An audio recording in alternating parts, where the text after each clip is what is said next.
Don't have anything set up yet. Wait for some people to get in here. It's going to be a good sharpening. Good sharpening. Not sure everything we're going to sharpen, but I got a couple ideas. A couple plans. Could do that.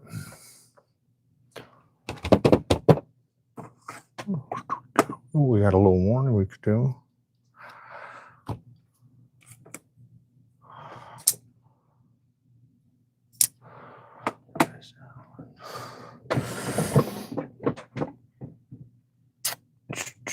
We got one person in here. What's going on? We're about to start knife sharpening here in 1 second. If you want to join in, do have some new diamond plates and some new ruby stones I'm testing, which is really cool because I'm planning on having them on the site soon.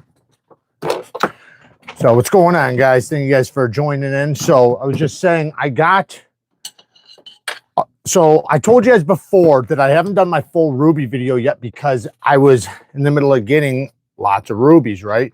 Test them, see how consistent they are and whatnot. Plus I wanted to get some for the site. So I'm testing different companies, you know, different versions and stuff, trying to see, you know, if they're the same, if I like them the same, whatnot, and so forth. So I got a new one here. We're going to probably test out tonight.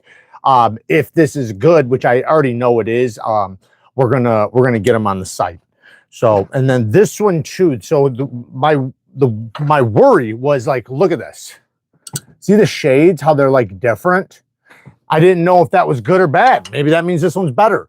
I do notice that sometimes, because I've had a few different versions, sometimes some of them are much smoother and some of them you can feel the rubies. So thank you, Aaron. I appreciate it, man. Thank you. Yes, it is my birthday. I should have put that on the damn title.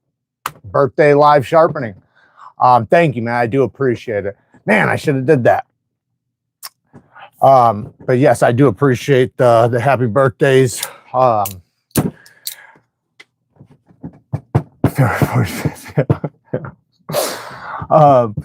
Definitely different shades. Yeah, they're definitely different shades, just like even the plates. So if you look at this, like, look at this difference. See how this one's like almost like white shades almost? And I thought maybe this needed to get wet. I've already wetted it. This side I wet so you can kind of see. They're similar, but they're not the same. So, and also, I did notice a difference because I got some of the little ones, right? Because I've had little ones for a long time. I've had a bunch of different kinds. But I noticed, like, look at the difference in here. I know one you'll see is used, but literally the grain structure is different. And this is the same company that sent these. So it might be just the different cuts. I don't know. But I will say that I noticed that my little ones were finer than some of my big ones. And also the rods were finer than some of the regular plates. So I don't know. But we're testing them out. And I think we're going to wind up carrying them on the site. I got some new diamond plates I'm testing out for the site too. These are 3x8s, double-sided. Thank you, man. I appreciate the 10 bones, Robert, man. Thank you. Thank you. Thank you for the happy birthdays, man. I greatly appreciate it. Very much so.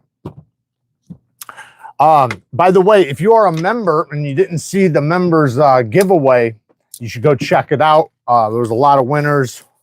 One guy even won a Herman. Shout out to him.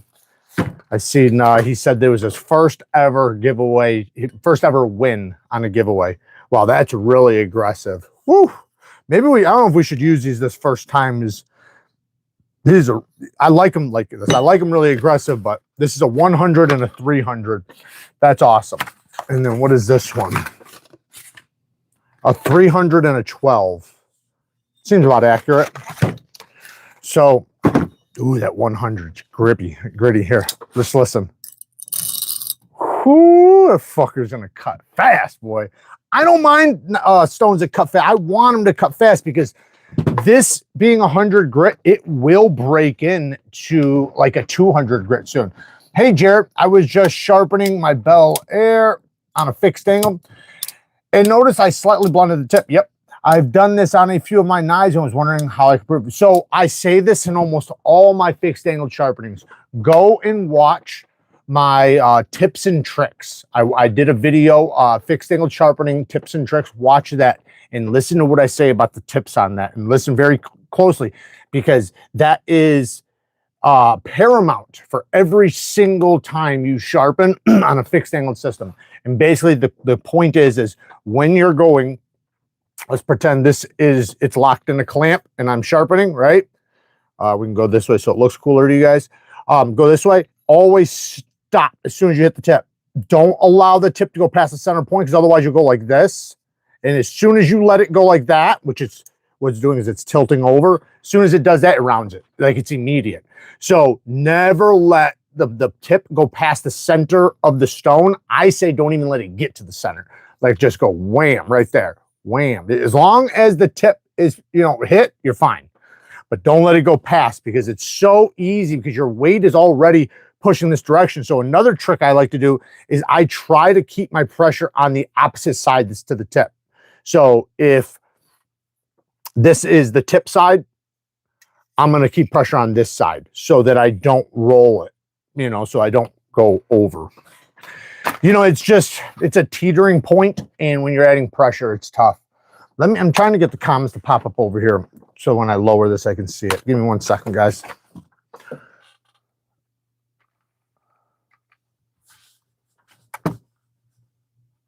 Damn, Dan, you got this mouse on crazy mode, man. What was the code? Never mind, I got it. I don't know, man. It's pretty damn crazy, I'll tell you that much. Holy shit. It's so fast. No, it's okay. As soon as I pop these damn comments up, I'll be all right. This thing is wicked. Sorry, guys. Give me 1 second. Lower you guys down really. Oh shit! Use my finger. Yeah, that's another thing. You can use your finger. So that's another trick I show in that video. I show it in a bunch of videos, but you place your finger underneath so that when your stone goes over, it hits your finger. So basically, like you would use whatever arm you're not using to sharpen. What the fuck is all this? There we go.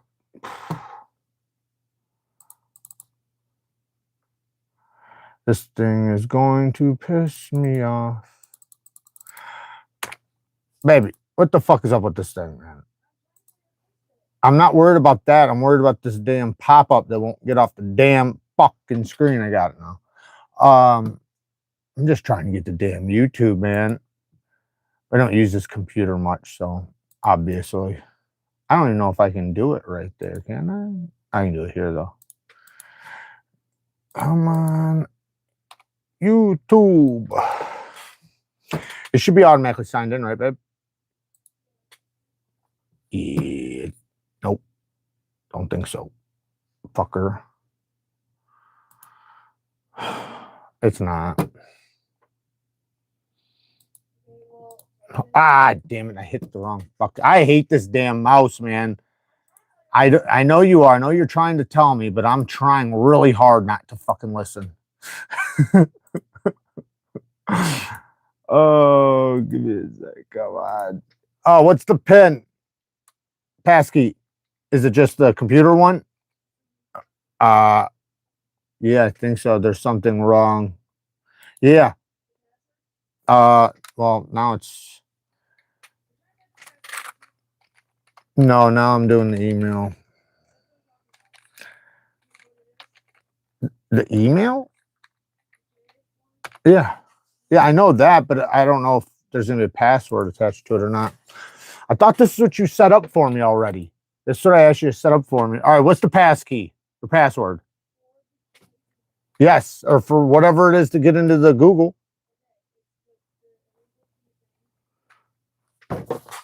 Okay. Capital? Okay. 76?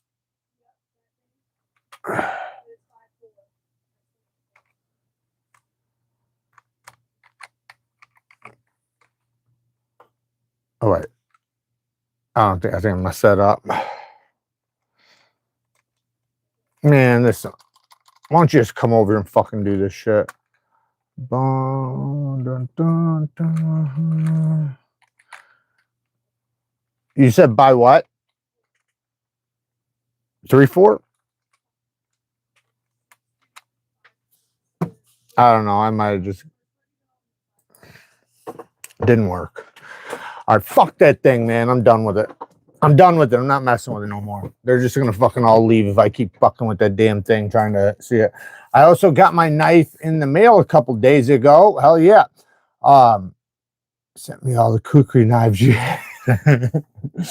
I won the Herman in the members. Yes. What's up, Lanyard, man? Congratulations, man. Good for you. So he's the guy that won the members giveaway just a little bit ago. We had 8 giveaways. I forget how many knives. Because some people got 2, and one of them was a Herman. Most of them were all premium knives. There was 2, you could say 2 or 3 not budget knives, but affordable knives. Look at this. This is aggressive, man. Look at how aggressive that diamond plate is. That is nice. I like that though, because like if you were going to sharpen something thick as fuck, bring it closer. I can't. I'm fucking blind. You're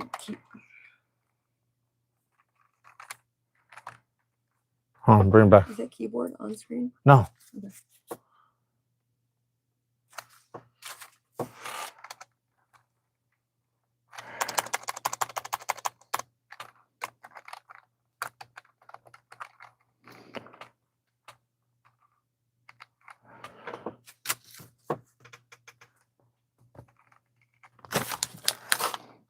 No, I can't see the screen, and I can't see this damn mouse. Nope.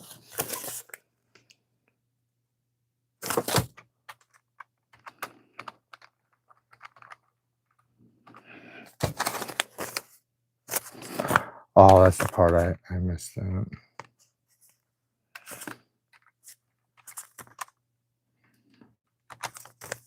Okay, that should be it. All right, sorry, guys. All right, so I'm almost in to see you guys' comments. I can see it on here, but we need another misdemeanor drop. I know. I'm going to definitely do one. I'm going to do a new one. I have a lot of new stuff coming, guys. I got some really cool stuff. So I feel like after I drop some of my new stuff, you guys might not care about it anymore, but I do plan on bringing it back with a different locking system and a couple other changes to make it, you know, obviously different from the original. And where is my life? This is the craziest mouse. Trying to. It's just so hard with this mouse the way it is. Hell yeah, they got it actually here. Okay, when you go this thing shouldn't have sound, right? It shouldn't, but when you go to where's that water, baby? I'm going. I have to stop to do this. Right click the chat. Why? Right click at the top. Just where it's white at the top. Just at the top of the chat where it's white. Hit pop out. Where's pop out? I don't think you hit at the white at the top. Top chat? Just where the chat is blank and white at the very top. That's right there. You said right click it. All right. Sorry, guys. We're going to get started sharpening here in 1 second. You know, we got to fuck around for a minute. I don't mind space between your releases. I know. I don't either, but I want them to be a lot closer. My plan was we were supposed to do a lot more drops last year. This year, we are hoping to have like 5, maybe 6. We have like basically 5 in the works right now. Aside from like custom ones we're doing with people, like I have a custom knife that should be here any day. But we are going to, hopefully next year, we're going to have like 1 every 2 months or so. You know, that'd be optimal. What's up? I was trying to tell you how to fix this. All you have to do is press this button. Which one? It cycles through Okay. sensitivity stages. Oh, okay. Because this is a gaming mouse. Yeah. Thank you. Hit that pipe.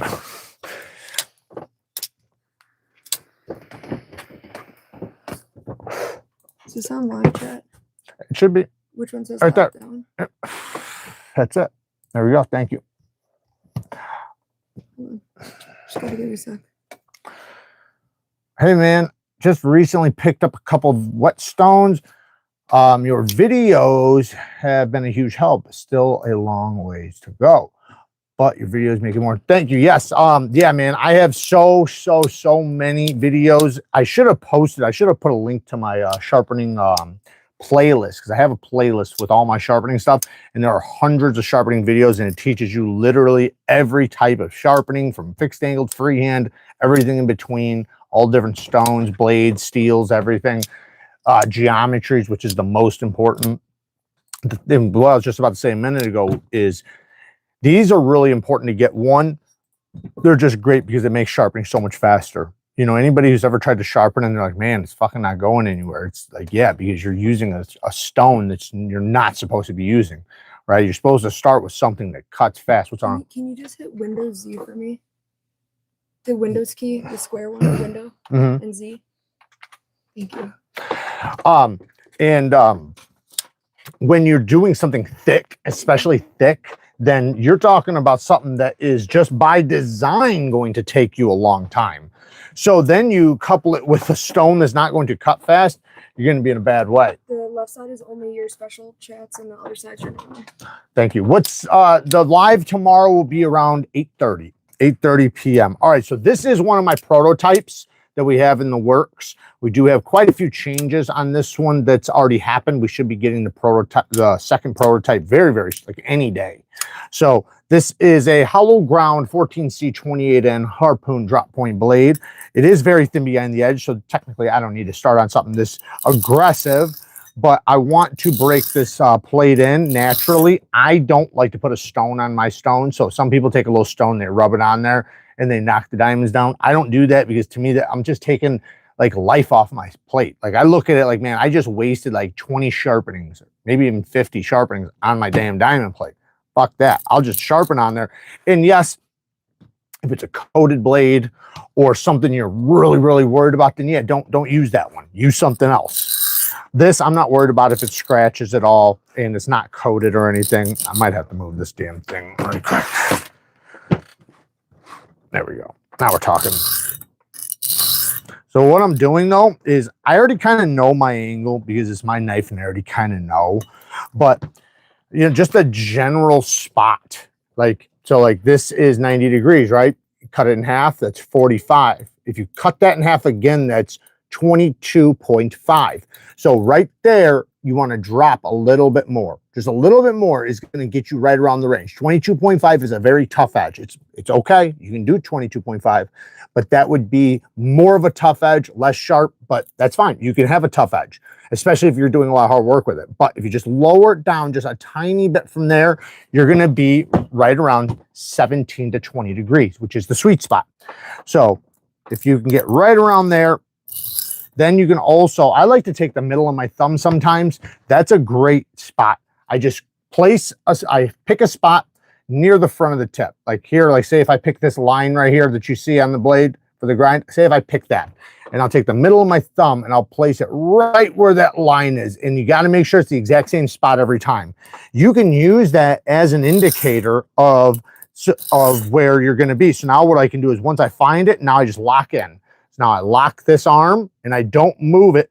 I only move my elbow and my shoulder and my body, but I don't move this. So then I'm locked in now. So now when I'm going across the stone, I don't have to worry about messing my angle up. Now, if I go across, now I need to get back to the beginning. I can either A, just draw back, or 2, go forward and then lift up. But when I lift up, again, I'm not going to move this part at all. I'm only going to move my elbow and it's going to go just like this, straight up. And I'm going to come back here. Now, when I set it back down, it's still at the same angle because I'm not moving the part that moves the edge angle. The edge angle can only be moved like this, right? So as long as I'm locked right there, it doesn't matter. So watch it from over there. If I go across, I lift my elbow to get to the tip. And then when I want to go back here, I just lift up, bring it back. Now I just drop my elbow back down. Same angle. Same angle every time. Now that takes a little bit of getting used to, but once you do, I mean, you'll get the muscle memory quick. And once you have that muscle memory, you won't be able to hold or not, you won't be able to not hold an angle. It'll feel weird to you. Like if you're sharpening and you start fluctuating your wrist, the only time you'll fluctuate your wrist is when it's intentional.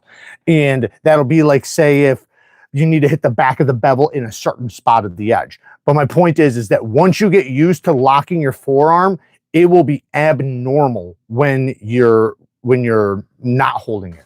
Like if you start like allowing it to go like that, which is the problem that everybody has in not being able to create a flat bevel. Once you get that muscle memory down, you won't be able to not be able to create a flat bevel. Now, of course, you can convex an edge many different ways, but as long as it is more on the flatter side than the convex side, it's a win.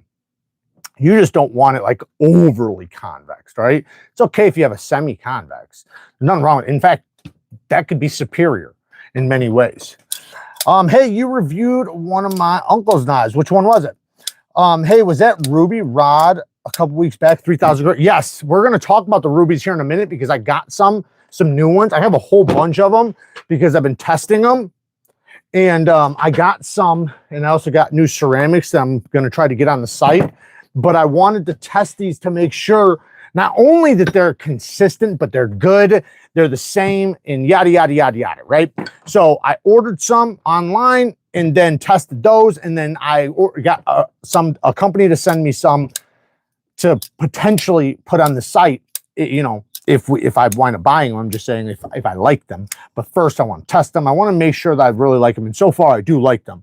But what I'm wondering is the consistency between plates, because I've noticed a little difference between these, like between the rod and the big stone and the big stone and the small stone. Seems like the small stones are on the finer side, like the rods, but then the plates are a little bit more aggressive. Now this one might not be. I don't know. This one's brand new. We're going to find out. But yes, those are, a ruby should be 3,000 grit. However, I have noticed that some of the big plates are not quite 3,000. They're more like a 2,000. Then the rods are 100% like a 3,000. And then these little ones are like a 3,000. They're like the first part of a mirror polish. And in many cases, you could say a mirror polish, because 3,000 grit is a mirror polish. But I'm just saying, like, that's where the mirror polish, a mirror polish basically goes between 2,000 and 3,000. So at 2,000 grit, that's a cloudy finish. 2,500, it's a very light cloudy. And then by 3,000 grit, it's a mirror. So it's right around there. Depends on the, what was that? Oh, he's talking to Lanyard Man. 1,000 grit should be fine. Just take your time. Yeah, I say if you're going to go to 1,000 grit, that's just fine. That's a good grit to go on pretty much with any steel. There's only a couple steels that I personally would, well, there's a few steels I would recommend not to go to 1,000 grit, but most are going to be good. What I usually tell people, though, is that get good with 2 to 3 stones. If you can get good with 2 to 3 stones, then you can add stones. Don't add a bunch of other shit. The only reason why you would add other stuff like this, like a ceramic, something that's like 5 to 10,000 grit, is for removing your burr, edge maintenance, stuff like that. So it's good to have. I'm not saying don't get it, but I'm saying don't focus on any of the fine grits for finishing your edge as far as like what grit you're going to stop at. Go like a 300 and a 600, maybe 1,000. But if you can't get a sharp edge from a 300 grit and a 600 grit, there's no point to go to 1,000, because you got to be able to get a good edge on the 600, right? The second stone, you should be able to get a proper edge bevel. Now, it's going to be toothier, and to be fair, the toothier it is, the more difficult the burr removal can be. But that's why I recommend getting the rods and stuff, because then that will make your burr removals much, much easier. If you have a fine grit stone lying around, it doesn't even matter what kind. When you come off of your 600, use the fine grit just to knock the burr off. And we're going to talk about that here in a second. I'm going to show you guys how to properly knock a burr off, because if you do it right, you're not going to affect your edge at all. All you're going to do is let the burr get tore off or removed, and then you're going to reveal a perfect apex. Because remember, when you sharpen, like right now I'm sharpening, right? I'm cutting in a bevel. This is my goal. These diamonds are obviously cutting my bevel in. Well, at the same time, they're adding microscopic serrations to my edge. And once my bevel is cut in, because it's going to start from the top of the bevel and it's going to work its way down, right? Once my scratches reach the apex, the cutting edge, I will feel a burr because the steel will roll over. So I'm sharpening this side, so my burr will be on the opposite side. Sharpen this side, burr on this side. So when you take your finger, you go just like this. You just rub it up the edge and you'll feel it snagging you because it's like a hook, because it's just the steel that rolled over. That will tell you that you have, well, it tells you have a burr. It doesn't tell you your edge is done. By that, you need to look at it. And you just want to see your scratch pattern. You can see mine here. See how it's like scratches? Now, that is what you want to see. You want to see all the scratches nice and consistent, running at an angle from heel to tip, from the top of the bevel down to the apex. So once you have developed the burr, now you know that you can go to your other side, which is what I'm going to do. So I'm going to do the same thing on the reverse side as far as locking my wrist. Thank you so much, baby. Yeah, I couldn't make coffee the way you want because kids are sleeping, but I made you an iced peppermint mocha with coffee. It's just iced because it's a McDonald's. Thank you, baby. I'm going to try it. It's perfect. You didn't even try it. Ooh, very I'm chocolatey. going to show them my EDC. Kara wanted to show you her EDC today. No, I didn't even know I was going to do that. Where'd you get that? I don't even know. I can't She's got a little hawk bill. bill. No big deal. Don't fuck with that, girl. A little front flipper, top flipper Hawks bill. Thank you, baby. Mm-hmm. This is brass, I will have you know. There is even oil on it. Oh my gosh, they oiled the pivot. Are you serious? Probably because it was gritty. It's adorable. No, it's not gritty. It was smooth. You could see when you opened it, it was. Oh, look. I didn't even know I had these on. Here. There's the rest of the collection. Oh, her little blades. That's actually so real she's brass. got this one. That one's actually. This is actually it's a magnet on the back. So see how it pops. It actually will fold shut. Then this one's a little slip joint. This one's titanium. Yeah. I believe it's even like M390 steel or something. It doesn't have talk. It only has walk. Yeah, only There's walk. no walk and talk. Just walk. Just walk, no talk. The other one though, it's almost basically works like a magnetic detent kind of, and it's not bad. Like you can actually. This is brass. I will have you know. Ian said. I see you, Ian. I see you, brother. Hey, seems like Fifth Element in the ruby sharpening rod. As a dimwit, I made not the connection. Good to see you. Good to see you, brother.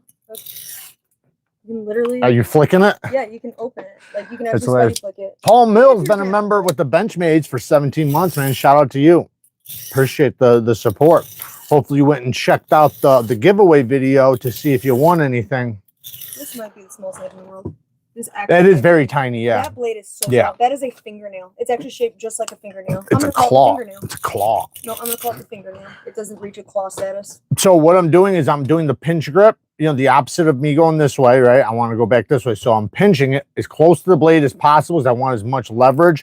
And I'm doing the same thing, you know, finding my angle. We already talked about that. Once you get your angle, which, you know, don't harp on it. Just be, you know, pretty close to, you know, what you think. You're cutting in a new bevel anyway, so you don't have to be perfectly, you know, it doesn't have to be the exact same as what was on the knife, right? Just close to it. So what I like to do is go lower anyways. But once I find my angle, now I lock my wrist. And now again, I'm just going to use my elbow, right? And I'm going to lift to get to the blade shape. Because to get to the blade shape, how do I get to the tip? I have to just lift my elbow. That's it. That's how you get the blade shape. The grind or the edge bevel is cut in by holding the angle perfectly, right? So I lock in, and now as I come across the stone, I need to get to the belly, lift my elbow, lift my elbow, lift my elbow. There, I got to the tip. So now when I want to go back over to this side, I can just lift my shoulder and my elbow, drop my elbow to get back to the beginning, because remember, I lifted it, but I don't move my forearm and my wrist. In that way, I don't have to worry about messing my angle up. And now my angle will be the exact same every time. as long as I don't move this. As soon as you move this, that's when it all messes up. So another thing, when you're going across stone, let's say you did, let's say 20 passes, right? I like to say 20 passes. And let's say you look at it, because you should be looking at your edge every 20 to 30 passes. Let's see, take a look at it, checking it out, seeing how you're doing. And now you're going to set it back down. Your angle's not going to be identical. Get as close as possible. And that's why I say use a finger measurement, like find a spot on the blade and just use your finger to measure it and remember exactly where that spot is. You can even mark it if you need to. Ramet sent 10 Neeves Knives gift memberships. Thank you. I appreciate it, Ramet. I appreciate it, man. That's my birthday present from them. Thank you very, very much. Look at all these. Look at all these members we got. Look at all these damn members. Too bad we don't got a giveaway going on right now because they just won it. They just won that damn giveaway. Thank you, Ramet. I greatly appreciate it. Who's all going to be at SHOT Show? I'm definitely going. It's my first one. I'm finally going to be allowed in the building. What's going on with that knife? Any closer? Yes, so I'm waiting for the second prototype. It should be here anytime. Like, it should be done. I'm just waiting for it. So very, very soon. But when you pick it up and you look at it, now when you go to set it back down, since it's not going to be exactly the same angle, just try to get right about where you were as close as possible and try to remember where your forearm was and all that good stuff. And once you do this enough, it'll just be a natural position. You'll just know your position. But once you do that, now you want to do at least 20 passes. And the reason why is because even though you might be only a half a degree off of your original angle, that half a degree will still show a different bevel. So by doing 20 passes, you're going to ensure that the new edge angle you're sharpening at now is going to be consistent and go across the entire bevel, and it will replace your last one.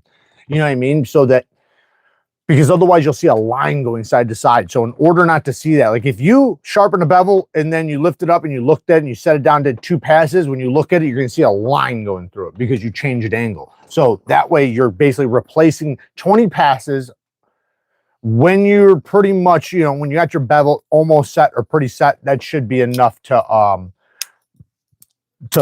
replace it. Are you going to be working? No, I'm not working the booth. I'm just working the room. Do some networking. Probably do some filming. My partner Matt's going to come with, so he'll be the cameraman. Not sure how we're going to do it. Maybe the first day do some networking, and the second and third day do some filming, and the fourth day just finish off networking.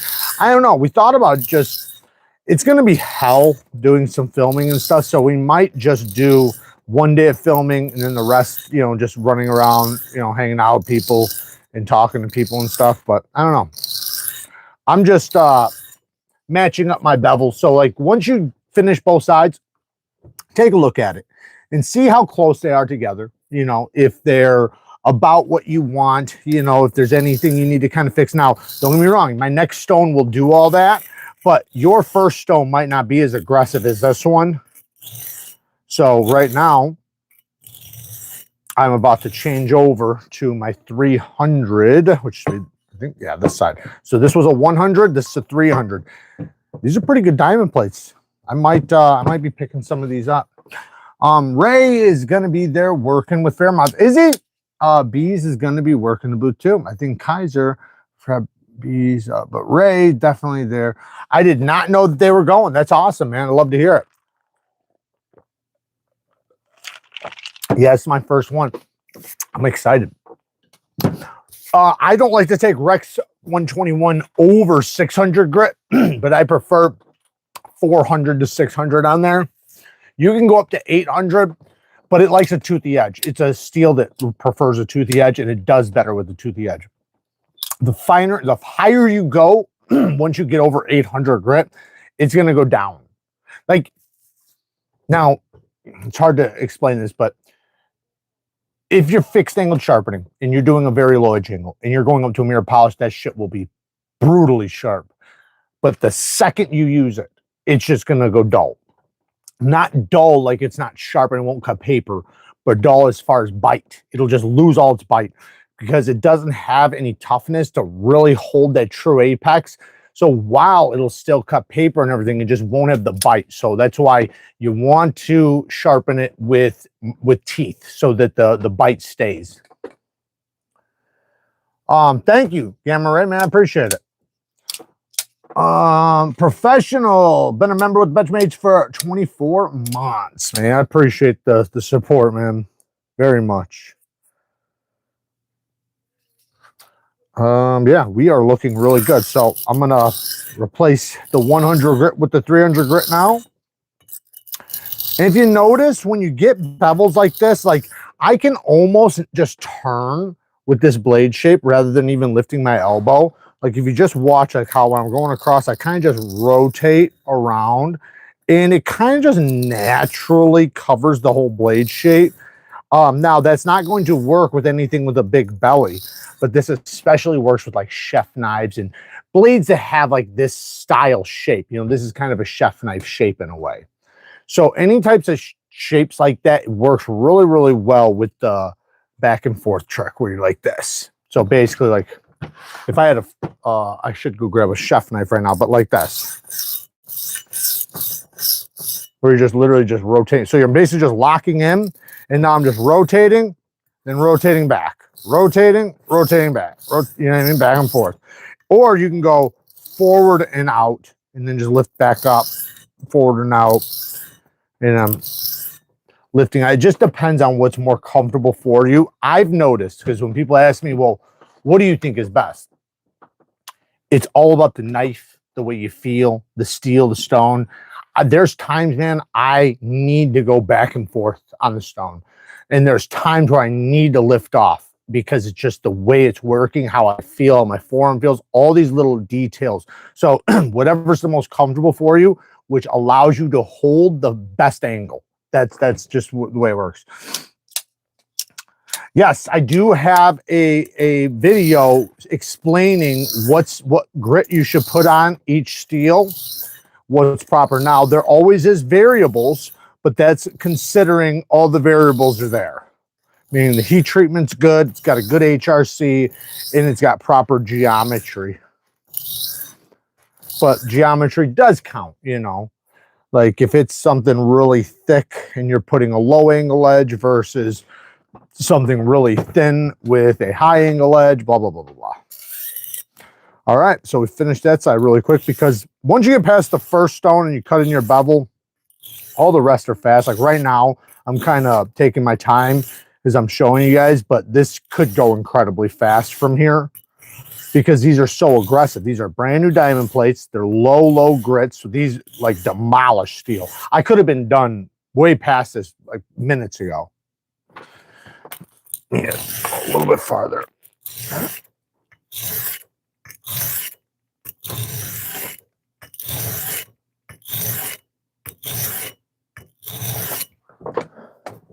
Are we cut to smell it? We will definitely go to smell it or scent of the day here in just a moment. It's actually, man, I'll tell you what, man, I'm still all over that Jean low. That stuff is fucking fire. Gamma Ray Burst with the 5 bones, man. Thank you. Thank you for the birthday present. I definitely appreciate it.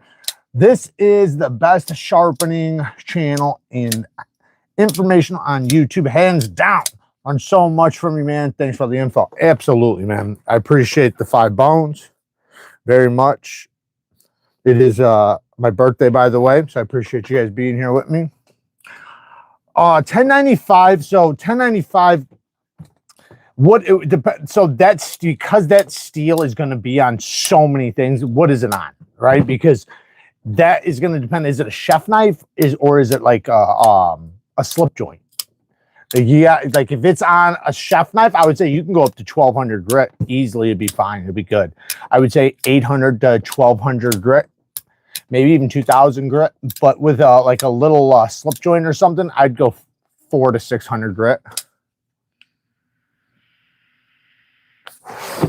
You want a close up of the edge, or are you talking about the stone? Let me, I guess. I got a big burr, I'll tell you that much. Okay, so now we have this one, which is, what was it? 300 and 1200. So we need to, I guess we can just jump right to the 12 because normally I like to do a 600 in between, but because this is brand new, it's okay. Ian with the 5 bones. Happy birthday, Jared. Happy to call you a friend and share so many Atlanta memories with you. Here's to many more. Thank you, sir. Man, I greatly appreciate it. Very, very, very much. Toothy edge on my, yeah, I would, toothy edges are going to be good. It depends, but some steels do better with edge retention with finer edges. It depends. Some like M4, yeah, M4 is toothy all day. M4 is going to prefer toothy. It slickens out if you get up too fine of a grit. But edge angle plays a huge part, man. Huge, huge part. It's actually one of the most important things. So the lower the angle, the sharper it's going to be. The higher the angle, the tougher. So lower the angle, sharper. Higher the angle, tougher. So if I sharpen here, it's going to be a very tough edge, but it's not going to be very sharp. If I sharpen here, it's going to be very, very sharp, but not much toughness. So meaning it'll be brittle, but it'll be very sharp. Now, there's the happy medium balance where the lower the angle you go without sacrificing too much toughness, your edge retention goes up. The thinner the geometry, the better it holds an edge because it's thinner behind the apex. So if I have an edge bevel like this versus like this, right? These are going to wear down the same, right? So let's say this one starts wearing down and it gets to about right there. Well, on this one, when I do that, mine's still razor sharp still here, while this one's now a blunt edge, right? So that's why. But if I start smacking shit with this one, it's in the chip. What's up, baby? The what? I did set it somewhere. I set it right down the box.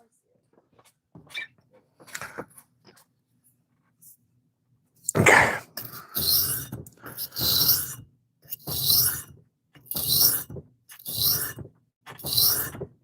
I do have some fixed angled systems right next to me too. I thought about, because I've done this before and it was actually kind of cool. I took one of my giant rubies and I put it in my K4, locked it in, and I used it like a like a 1x6 stone, but obviously it's not. Hit that like button. Thank you, Robert, man. I appreciate it. Happy birthday, Jared. God bless you many more. Thank you. Thank you very much. Todd, man, thank you, man. He's been a member for 30 months. Happy birthday. Thank you, man. Very much appreciated.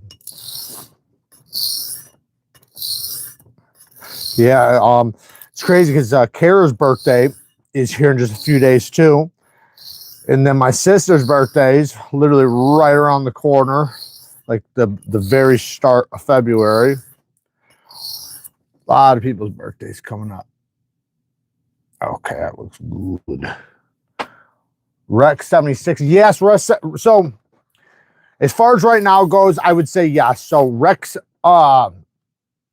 45, I like a finer edge on, but it likes any edge. Toothy or fine is great with 45. But 76, I have found that while it'll take a very sharp polished edge, but I don't think that it holds it as well as a toothy edge. Now, I need to test it maybe a little bit more to confirm my original results, but the first results typically are pretty accurate. Not always, though. So, I would say stick with a medium grit. 400 to 600 grit would be great for it. Toothy, basically like a coarse to medium grit. As long as you're good at removing the burr at the 400 grit, you can stick with that. 600, same thing. The biggest thing is just if you're good at removing a burr off of a toothy edge, because the toothier the edge, the more difficult it is to remove the burr. It's just the way it is, because you have a lot bigger teeth, and bigger teeth mean it's going to have a lot bigger stuff coming off. My favorite steel is K390.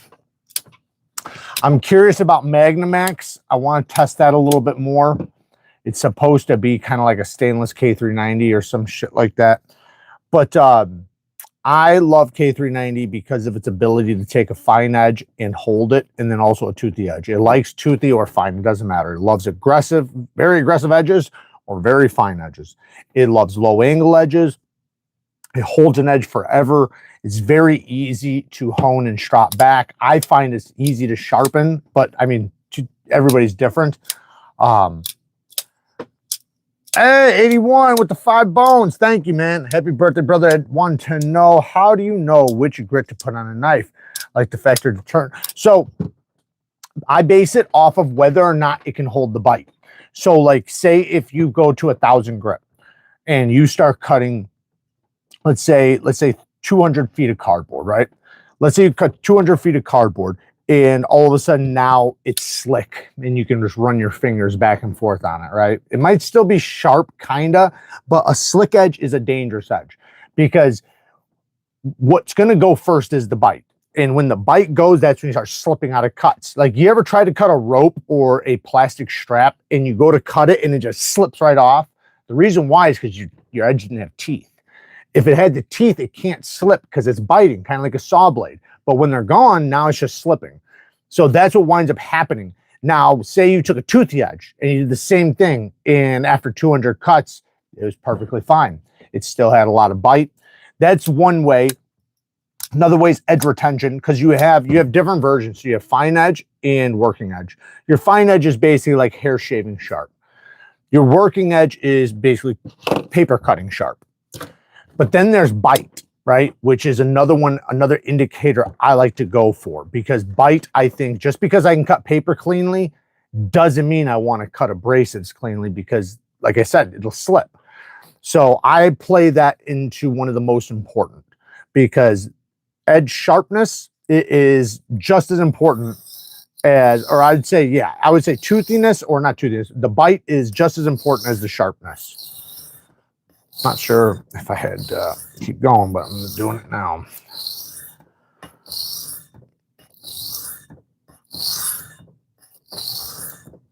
But basically, like, I've had edge retention tests to where some steels will stop cutting paper cleanly earlier with, say, certain grit edges. But if I went to a finer grit or a lower grit, they went further. So, and that was repeatable. It wasn't like it was just one test, repeatable over multiple tests.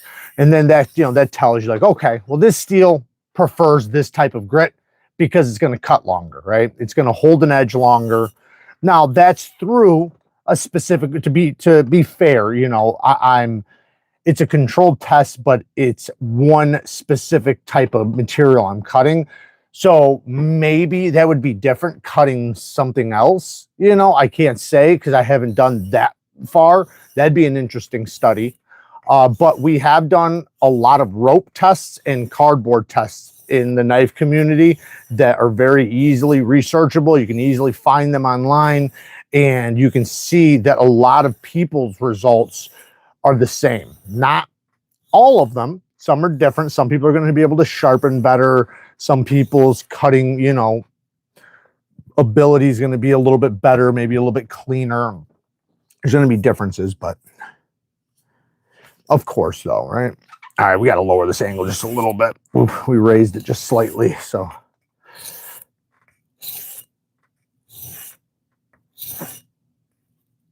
When you change angle, do it by a very small amount. You shouldn't be able to feel it very much.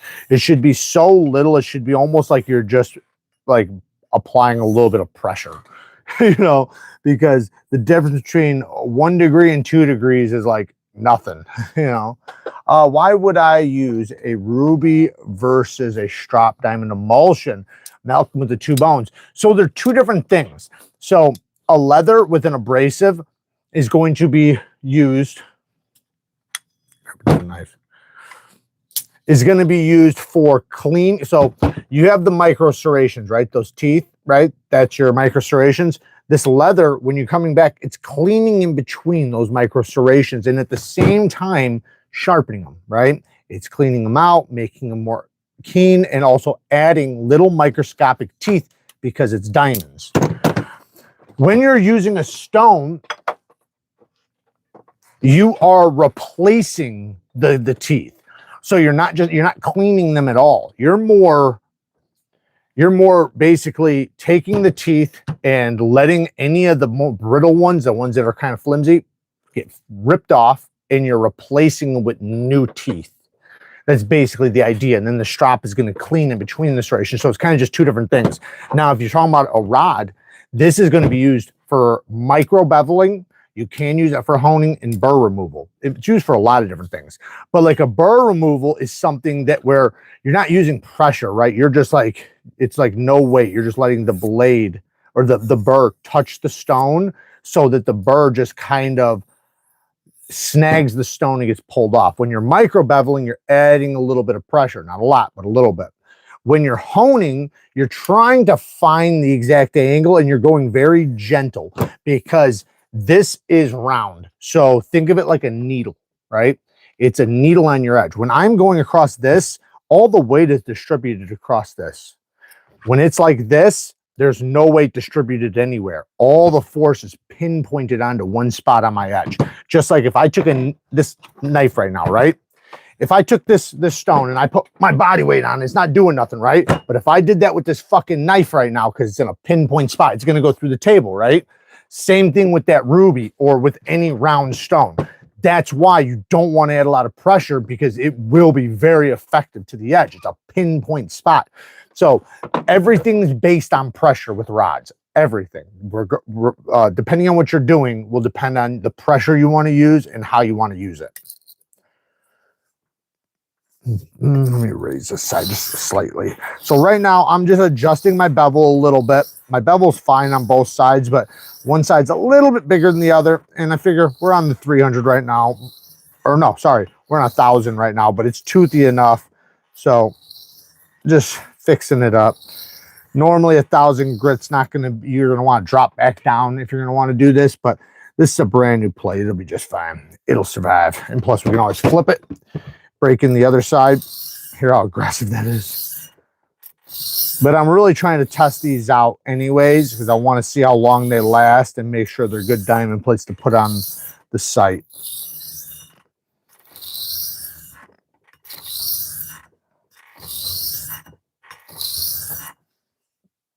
There we go. This is a diamond plate. These were rubies. This was a ceramic.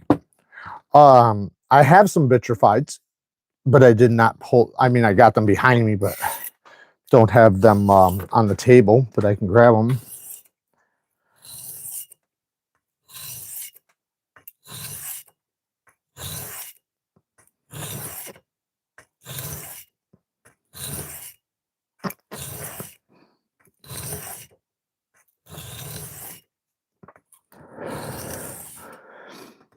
So what I want to do after this is I'm going to go to a 1500 grit veneer or a 1500 grit hybrid because I want to see if that new ruby is going to be finer or more aggressive than that 15. Should be finer. That's what we're going to find out. And if it's 3000 grit finer.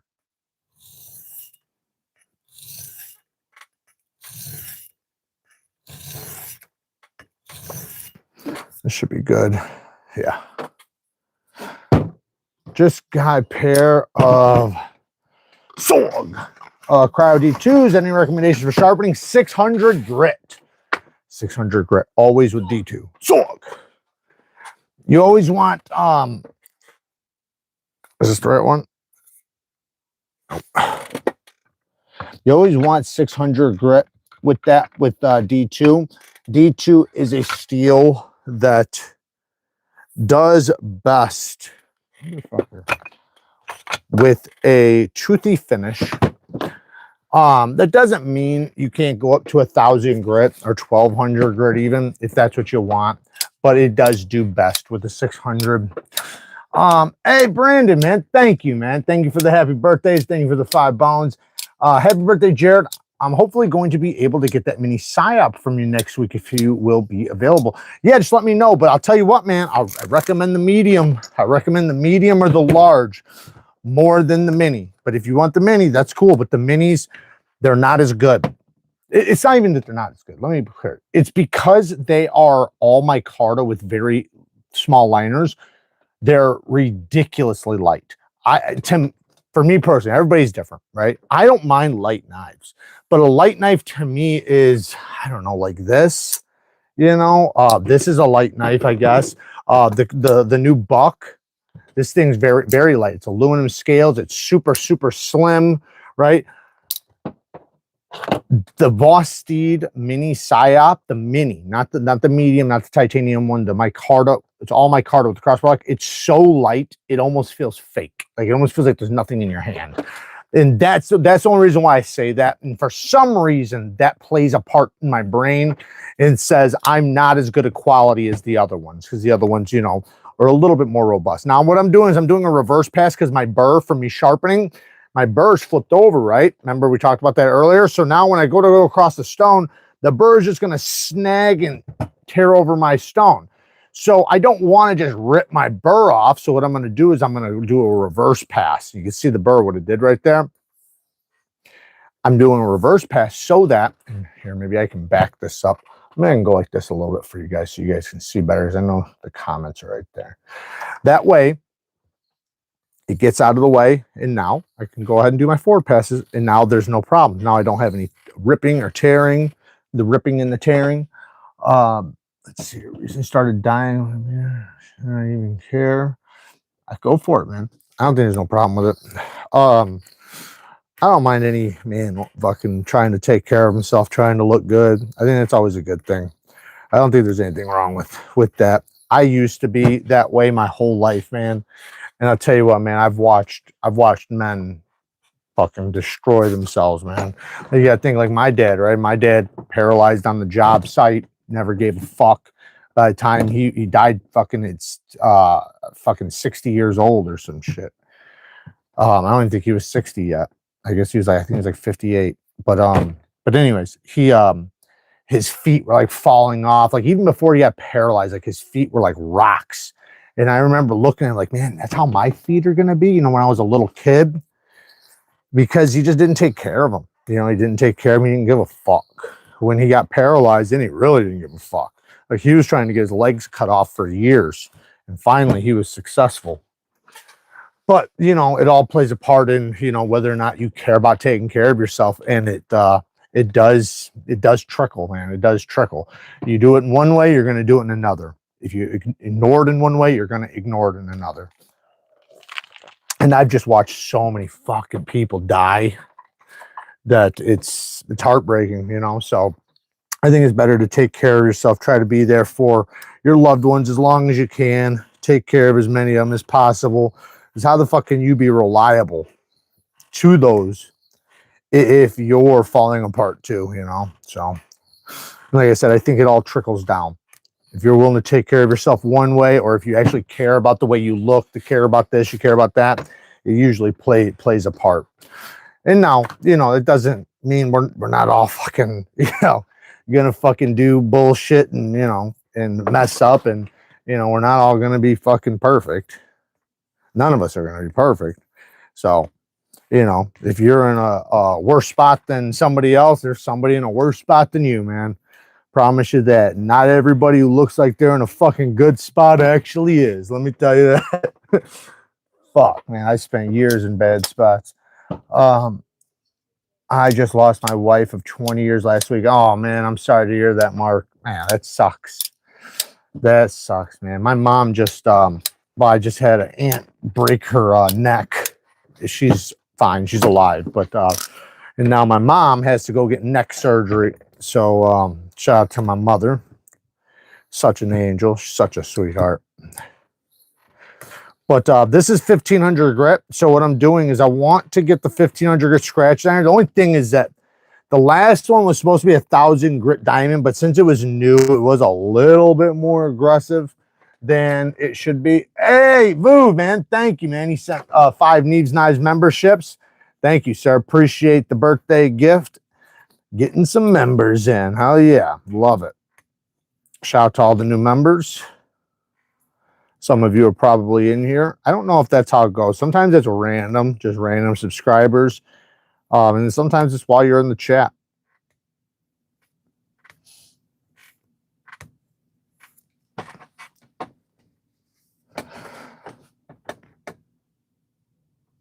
Yeah, it actually is working out pretty good. It's not too bad. Member with the Benjamins for 37 months. Denise, what's up, brother? How you doing, man? How the fuck are you doing? You still training? I haven't seen, normally I used to see your post all the time online. I haven't seen you in a while. At least I haven't seen any of your training videos. Are you coming? Yes, I am. I will see you there, brother. I will see you there. Man, I'm raising my angle or something. Something's going on. I think I might switch knives to go with a different bevel. I'm not liking this bevel for some reason. I'm really not. I think I might switch knives. And I'm saying it because my goal right now is to go to this ruby. I can just remove the burr right now. It's a sharp edge. There's no problem with that. It's just I don't like the size of it. It's so thin. It's going to be very difficult for me to see or show you guys what I want. I'm removing the burr really quick because I'm going to pick a different knife. There, bam, done. Like I said, I could have done that the whole time. I was kind of just taking my time. Very quiet, too. That's sharp as shit, actually. Very fucking sharp. Should I go to the... All right, fuck it. I'm just going to try it. Just going to try it. All right, so this is the new one. This is the new ruby. The one I have not... It's supposed to be 3,000. I did run a little tiny test on it so far. I believe it was good. It felt pretty good. So now we're going to try it. Now that we've removed our burr anyway, so it'd been nice to remove the burr on there. So you can hear it. So I've noticed that sometimes these do take a little bit of a break in, and that could just be you just wiping them down really good. Getting, you know, whatever, you know, from the factory off.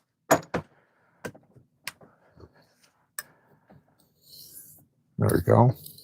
That feels better. Yeah, see, this one feels better than the other ones.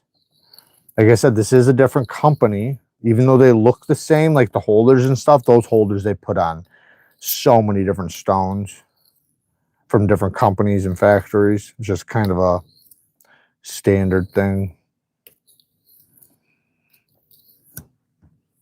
I can actually see the rubies too, very slightly. Okay, is it finer though? Like I said, it's hard to tell on this one, man. The other bevel I might be able to tell a little bit better, but it's hard to say. Wait, did it? It did develop a little bit of a burr, which is cool. It means it's coarse enough to cut, but is it fine enough to do a polish? Lou, thank you, man. I appreciate it, man. I appreciate it very much, man. I'm going to see you soon. See you very soon. Fucking few more days, brother. A few more days. That shit's coming up quick. Let me tell you, quick. I'm not even fucking ready. I'm really not ready. I'm not ready at all. But we're going to fucking pull through. I'll tell you that much. We ain't going to bitch out. That's for sure. Okay, yeah. See, I developed a burr, which on a lot of 3,000 grits, sometimes you can, sometimes you can't. Yes, I am. Yep. I'll see you there, man. It's going to be a good time. You're going to be there, ain't you? I'm sure you're going to be there because you're going to be with Ramet, right? At least that's what I figured. I'm going to be there just doing some filming and networking. I'm going to bounce around. I'm not going to film the whole time, but I am going to do some filming, at least get one good day. Yeah, I don't know, man. I can't tell. I have some spots that are polished and some spots that are not, but I'm telling you, this is just not the good knife. Let me just remove this burr really quick. I'm going to switch knives really quick. Let's see how this thing does with this, removing this burr really quick. Sounds a little aggressive, didn't it? You guys hear that? Lanyard man with the been a member for 19 months. Will you add reversible clips to one of your knives? Yeah, so this one has a reversible clip. Bing. Bongo. It's just they cut it short. It's a prototype, so but it'll it's reversible. I think all my new designs are reversible except for one, and that was because I couldn't get it to be reversible, and you guys will see why when it comes out. But I'm trying to get all my shit to have reversible clips for you guys. Yeah, that's still stupid sharp.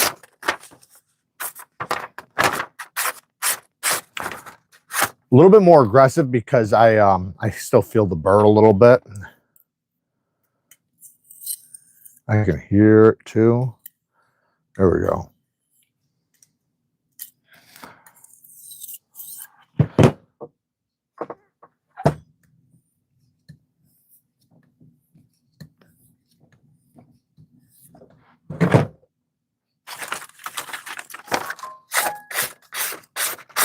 Bang.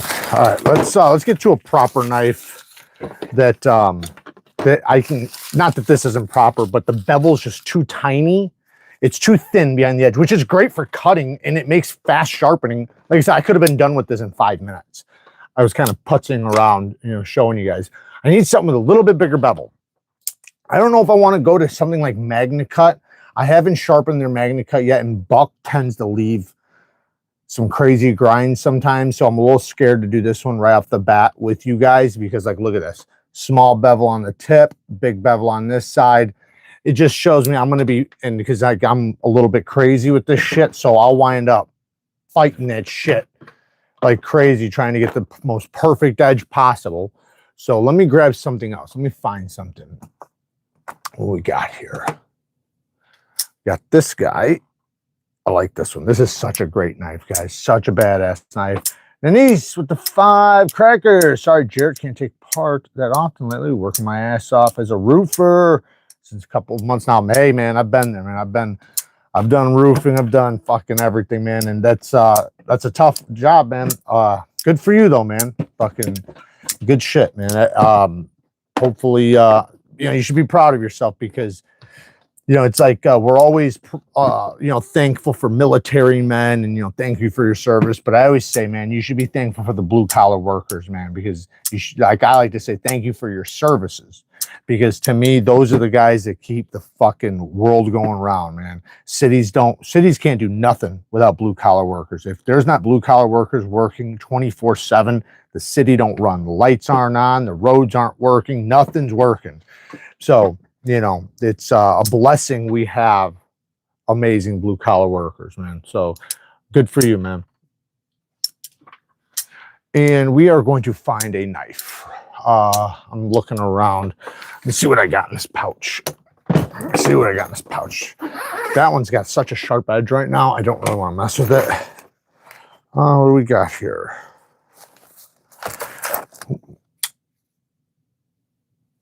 What about that one? Let's do that one. We got the Damascus one in there too. Oh yeah, we got this guy too.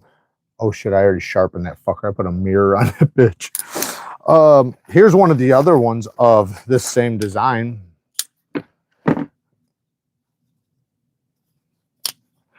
So this has a double detent and a crossbar.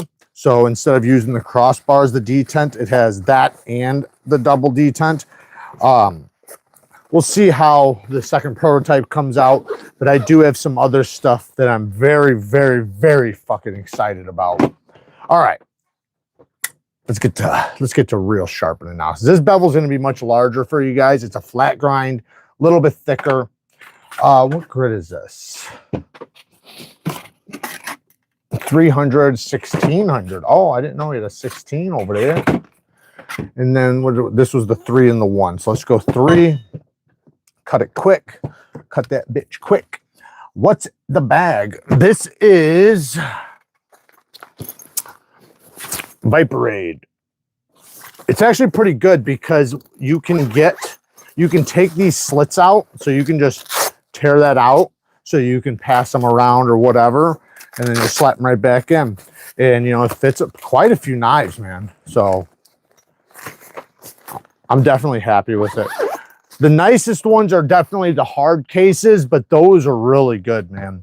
Really, really good. I also like having a nice leather one. We're trying to get one of these on the site, because these are really nice for when you're, you know, carrying nice knives and you're going to, you know, a show or something. Ooh, listen how aggressive that is. But look at this choil, man. That gives me so much room to play. Make sure I'm not going too low of an angle right now. What steel is this? S90V.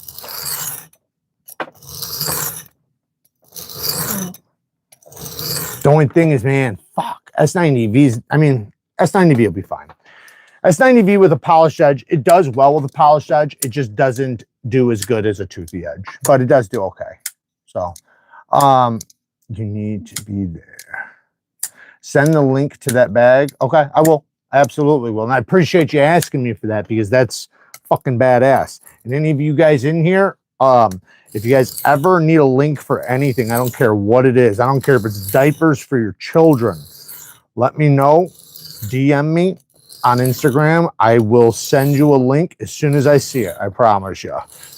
It definitely helps the channel out. I'll send you an affiliate link so it'll help the channel, but it's something I really appreciate. A lot of times people forget, which is no big deal. I get it. You know, I understand, but it's awesome when people remember.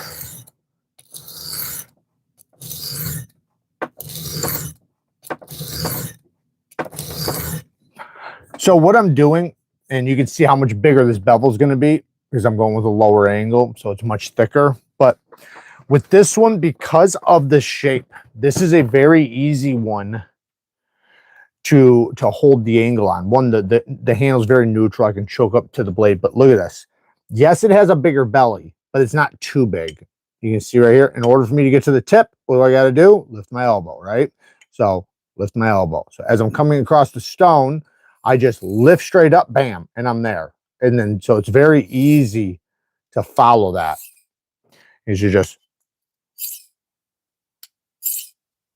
and because it has a nice little base back here for me to find my angle. So I always find my angle right there.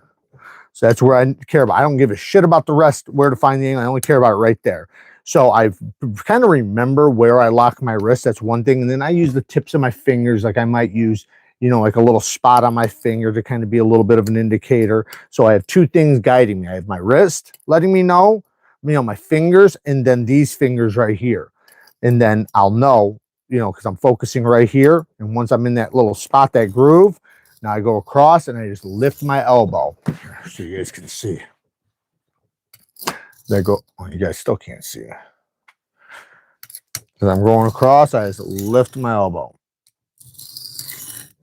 And then what that'll do is that makes it very easy for me to place back into the heel to restart. So now I can just drop my elbow and come back. So I'm leaning forward, raising my elbow, leaning back, dropping my elbow. Leaning forward, raising my elbow, leaning back, dropping my elbow. And I just hold that angle the whole time. And I just repeat it over and over.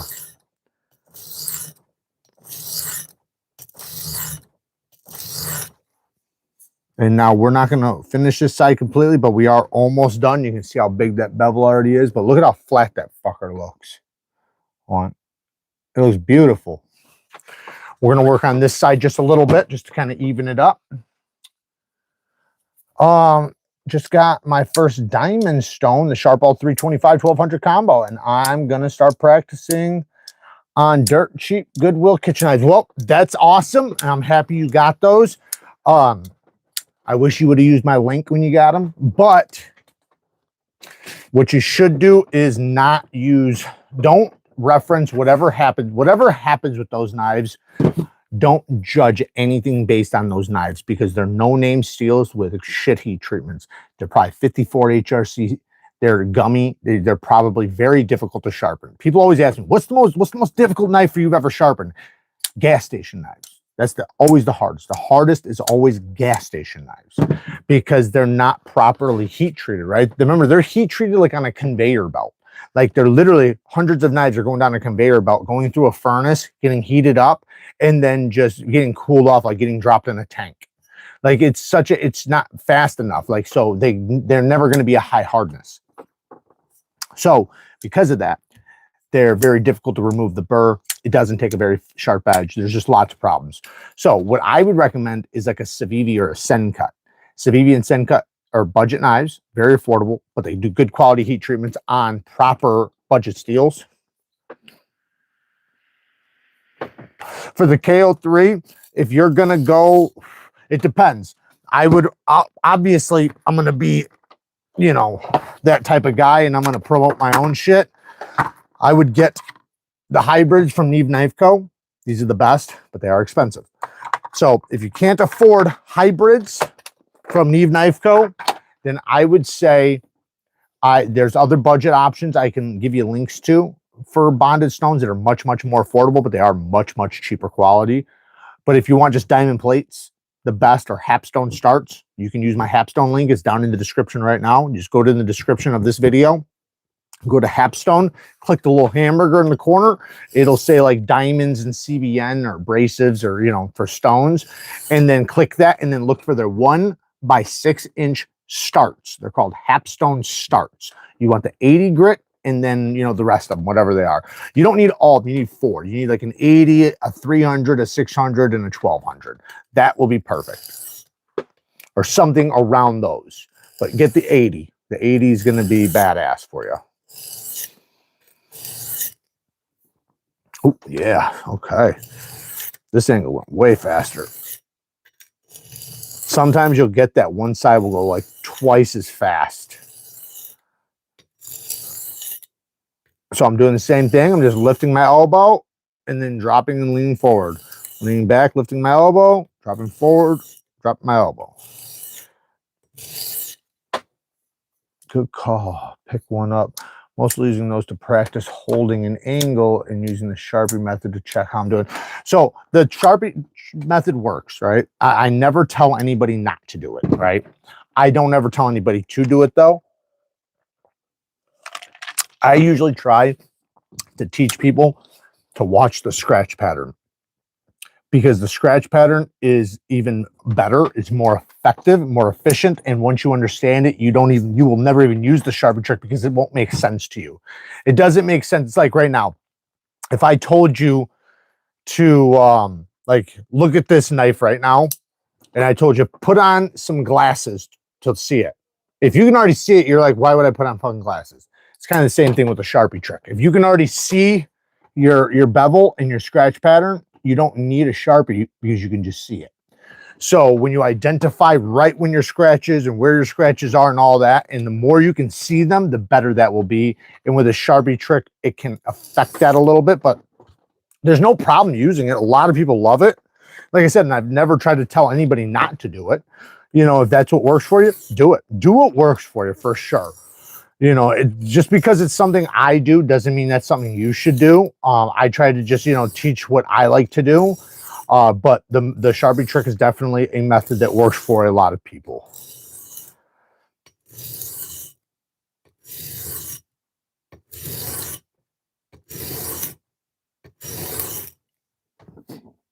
All right, we're done with this side.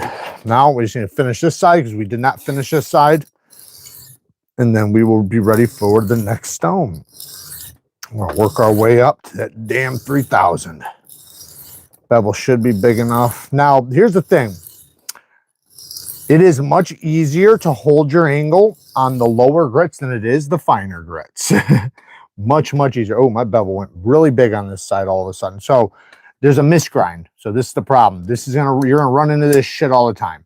This side is thicker than this side, and that's why this side went so much faster. I gotta fix that right now. So what I'm gonna do is I'm gonna raise my angle a little bit on this side. I'm gonna try to cut in a little bit of a flatter bevel that's a little bit higher because it'll come out with this aggressive of a stone pretty quickly. It's still pretty big, but now this side I have a choice now. I can either stick with the same angle and just work longer, which will remove steel from this side. Because if you look, you'll see here. Look at how big the bevel is on this side compared to this side. It's smaller, right? I need to even that up. So what I'm going to do, either A, I can go with the same angle on this side and just keep cutting the bevel in which will remove steel from this side. And then when I get to this side, I just raise my angle up a little bit higher to match it. Or I can lower this angle, which is what we're going to do. So I'm going to lower this angle a little bit, and I'm going to try to match it from the other side. Now I'm going to have to remember that. Now, when you're on a fixed angled system, you would do the other thing. You would just work on the smaller side longer, and that's it. Just work on the smaller side longer. And there we go. That was quick. Pretty quick. Bang. Bongo. Close enough. All right. Now we're going to go to the 300. How you doing, brother? Good to see you. It's hard work, but I found a good company and awesome. That's good, man. Anytime you can find a fucking good boss, especially in those types of jobs. I've worked with some of the best guys in the world and also some of the craziest guys. I've worked with fucking killers and everything in between. So, yeah, I sent you another super chat for 2 bones. Thank you, Brandon, man. I appreciate it.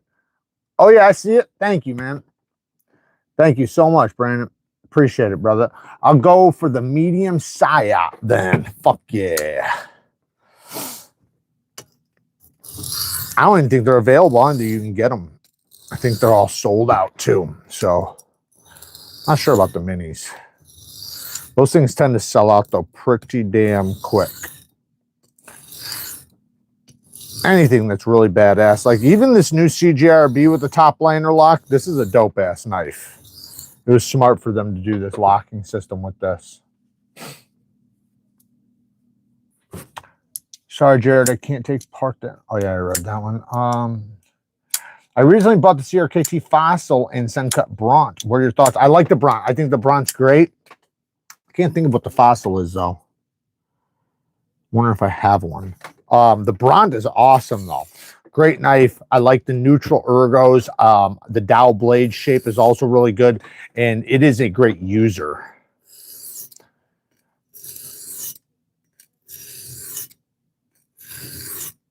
Gotta see if my bevel's matching now still, because remember our grind's a little bit off. Like I said, if you're doing that on a fixed angle system, just whatever the smaller side is that that you're sharpening, just work on that side longer and you will match them up. Doing flame knives clamp as far as apart and sharpen the blade is too narrow. You might want to get a magnetic base to cleanse. Yeah, so another thing you can do too, Todd, that's a good idea. But another thing you can do, actually, they just sent me one. Check this out. Did I put it over here? I thought I did. Maybe not. Damn it. I think it's in the other room. So Hone sent me, they have, so you know the rolling sharpeners? Hone has a little base for fillet knives now. So if you're doing a lot, this is specifically if you're doing a lot of fillet knives, right? If you're doing fillet knives often and that's what your thing is that you need to sharpen, get one of those rolling sharpeners that has the fillet clamp, or not clamp, but thing. It's a magnetic thing that the blade goes to. That will be really good because they work really fast. They tend to be kind of expensive, especially for the size of diamond blades. So it's better if you can learn freehand or get an expensive fixed angled system. But most fixed angle systems are not going to be very good at fillet knives. They're just too narrow and too thin for them to get. There are some that get them. Like WorkSharp has an attachment on their professional system that connects you. It's just an attachment that you rarely ever see anybody pull out, but they do come with one. That allows you to do fillet knives.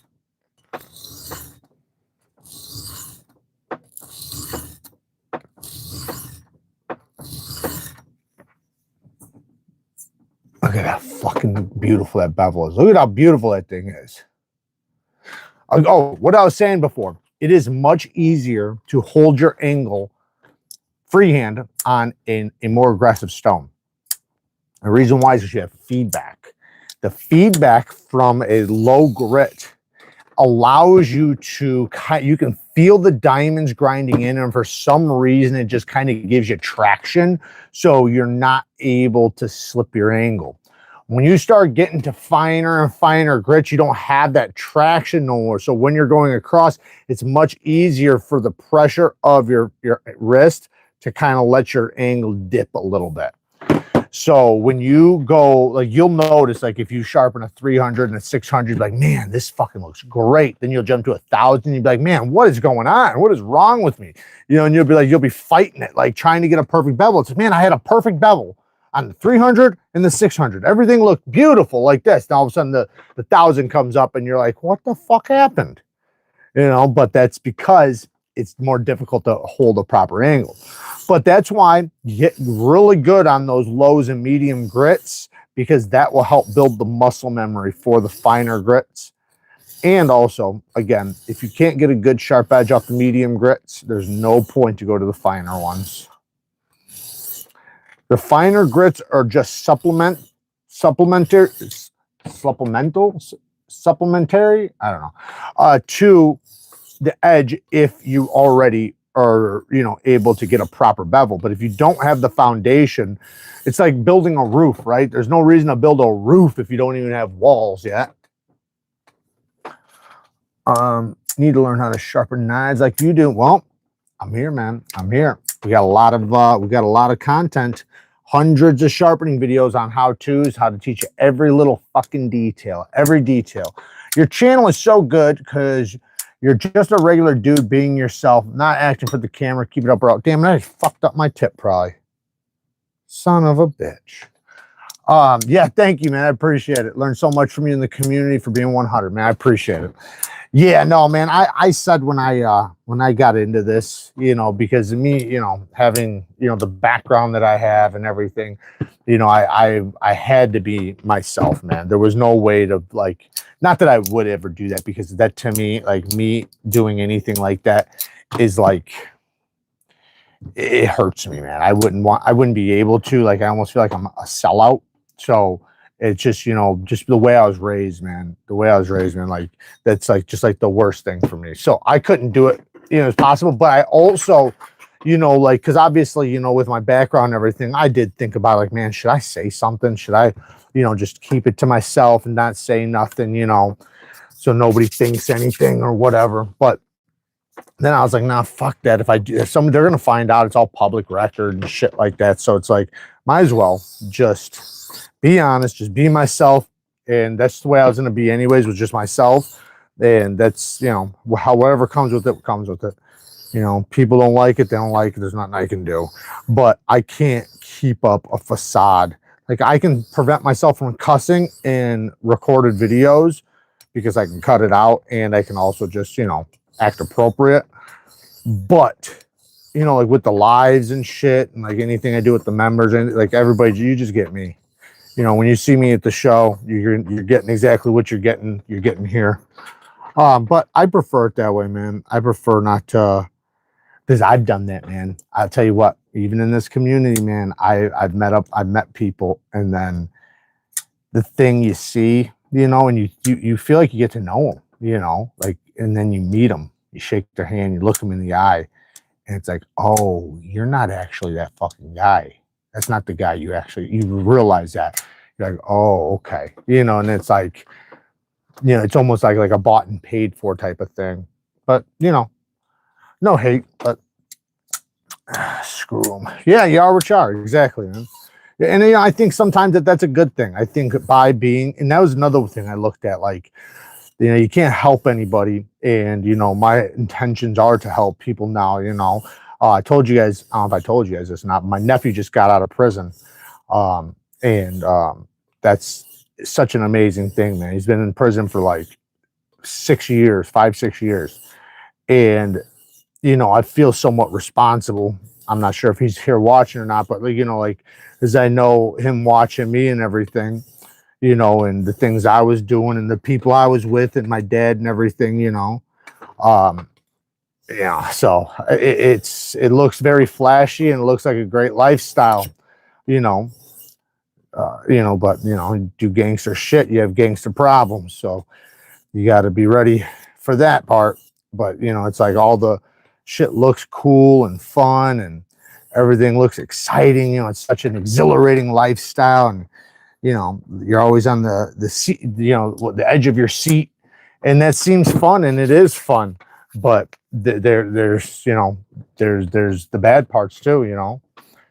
There's always the bad parts. The fun parts are only so long, you know, but you always are going to run into the bad parts over and over and over. Like, it's inevitable, right? It's like you do the dirt, and then, you know, you gotta hit the wall, and you got to get through that, and then you keep the dirt up, you know, and you hit the wall, and it's just like an ongoing thing, you know, and you got to fucking decide if that's, you know, what you're going to do forever or not.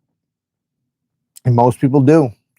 Most people never get out of it, you know. And, you know, a lot of people that are in it, you know, they're never able to fully get out of it, but at least they can get out of it enough to where it's not their life, at least anymore.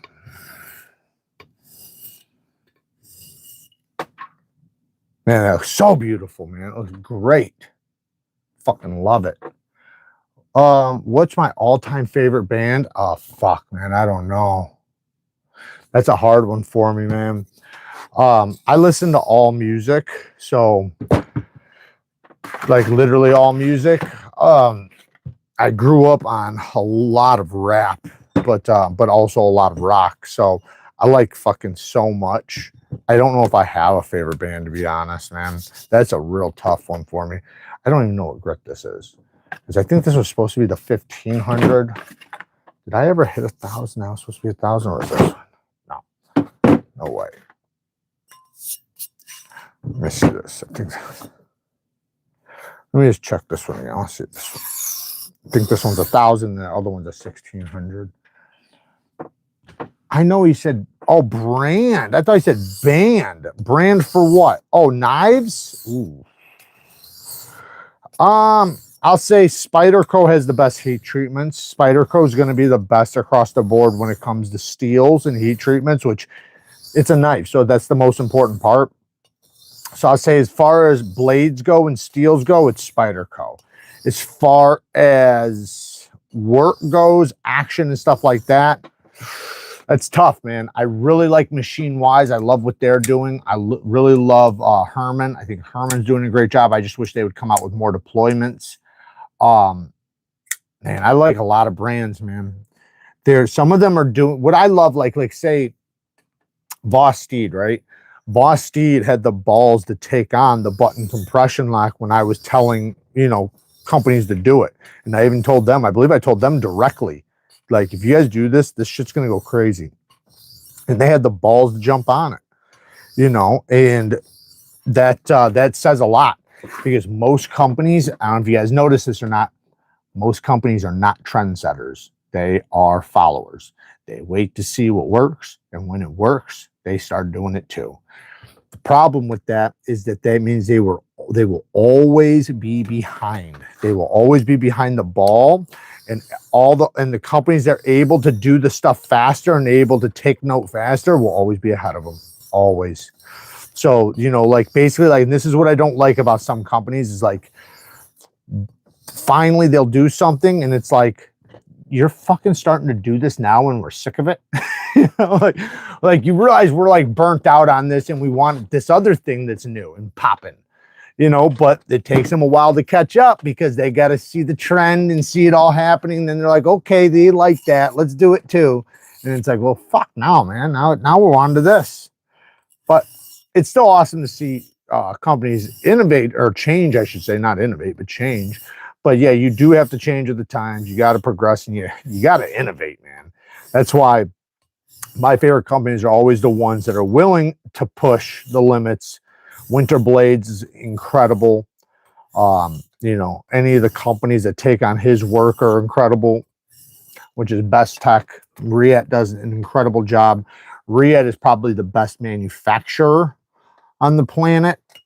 And NITECORE and BESTECH, those are probably like the best. But man, there's a lot of companies that are catching up, man. Remet does an incredible job. Voss Steed does an incredible job. Kaiser does an incredible job.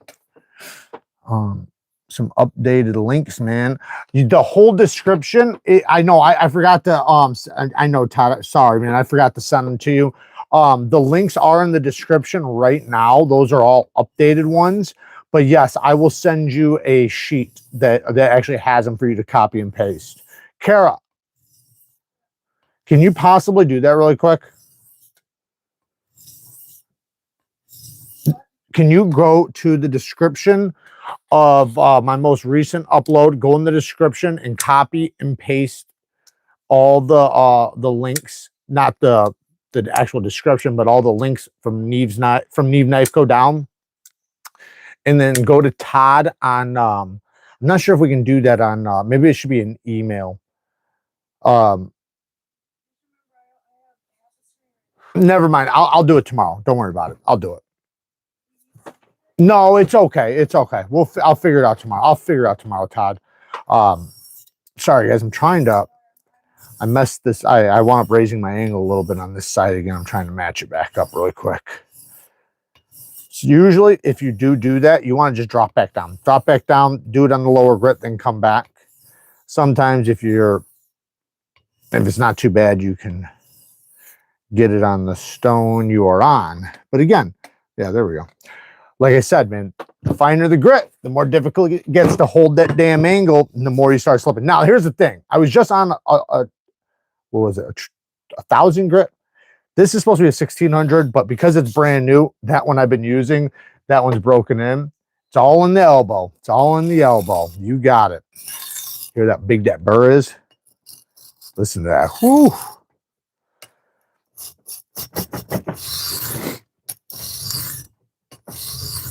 Look at that. This one might have a little bit of grit contamination on it, but that shit'll come off once we start sharpening. Look at that. Whew. Yeah, it looks so beautiful, man. Look at that. Definitely doesn't look like a 1,600 grit edge because it's a brand new diamond plate, but I'm okay with that.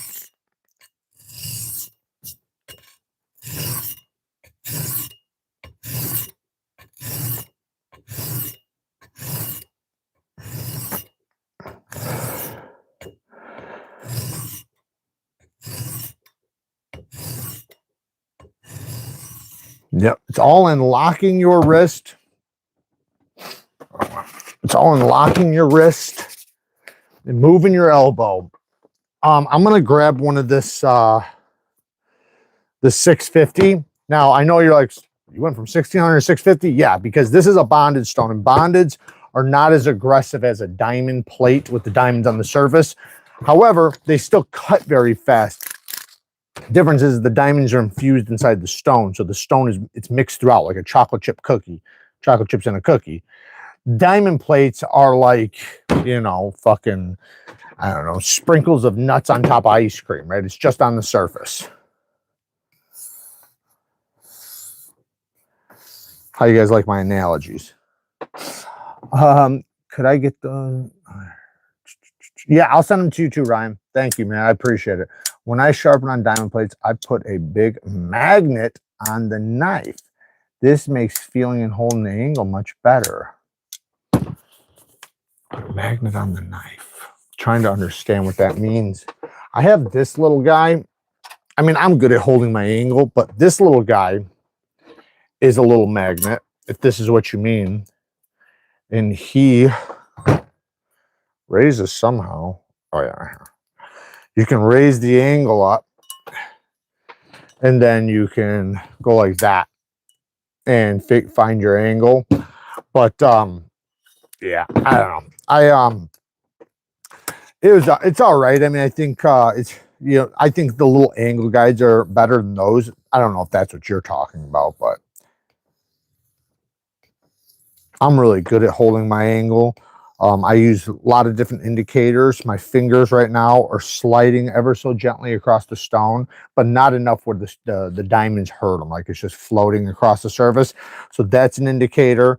Then my hand, my wrist, my arm's an indicator. Obviously, the actual feeling of the edge, you know, once you get used to it's an indicator. Lift my elbow. And then as long as I lock it in, now every time I go back and forth, I'm just repeating the same angle because I'm not moving my wrist and my elbow. So now I don't have to worry about changing angle. That is definitely a lot finer than that 1,600. Because it's new, you know, that 1600, once it breaks in, it will break into a 1600. Right now, it's more like a probably a 600, but it'll break in quick. That's the thing with like a very fine grit diamond plate. Say if a diamond plate says it's 2000 grit, well, it's probably going to be like 1000 grit when it first starts. And after 2 or 3 sharpenings, it'll be the 2000 grit. They just take it break in time, but I don't mind that. I like that. That just means they're going to work longer. You know, I don't, what you don't want is you don't want a diamond plate that is the grit that it says right away. You want one that's more aggressive because then it, you know, has a lot more life. Otherwise, it's going to break into a finer grit than you think. I sent you another super chat. Oh, I read that one. What am I doing? Bring back story time. We can do story time. You ever going to do lives where you interact with the chat? Story time. Well, I'm interacting, but yes, I was saying earlier, I'm going back to the regular scheduled lives as soon as I get back from the show.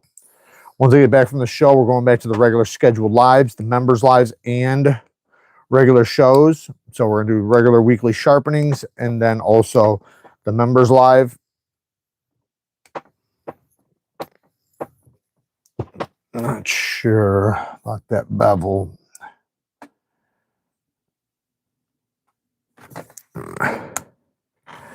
Right there feels it. Give me 1 second, guys. But yeah, I like to interact with the chat. As far as the fragrance, man, there's one that I've been still like addicted to, and that's that Jean Lo Immortelle. This one. I'm telling you guys, if you didn't get it, just fucking get it. There's another one that smells very similar. If you can't find it, but this stuff, it's like 23 bucks on Amazon. I have an Amazon link down in the description. It's the Neeves Knives Store Sharpening Supplies. Not Neeves Knife Co., but Neeves Knives Store Sharpening Supplies. That's Amazon. Just click that and you can go to the search bar. Put Jean Lo Immortelle. It's like 20-something dollars. This is fucking amazing. Super masculine. It's citrusy. It's got ginger. It's very vibrant. It's very fresh, but masculine. Like it's got this musk in there that's super masculine. This is almost identical.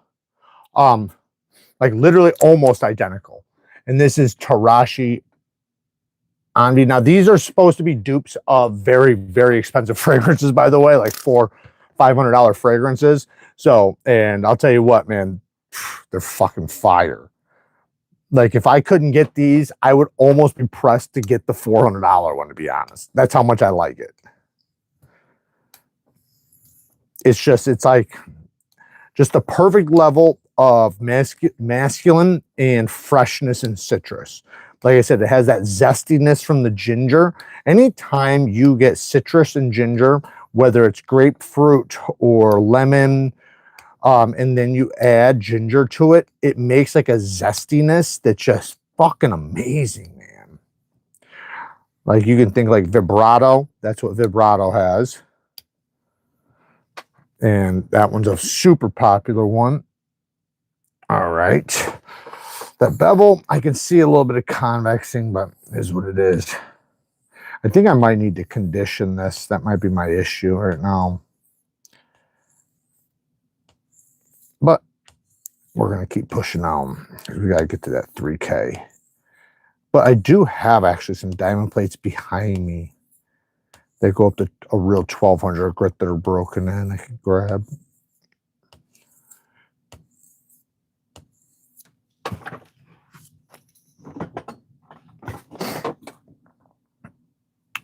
This is S90V. This is S90V. Our goal right now is to get to this 3K. I want to check this ruby stone out that I'm testing out because I want to put them on the site, and I want to make sure that they're consistent. I got a few of them, and you know, rods and plates. Thought about throwing it on the fixed angled sharpening system again. That shit works great.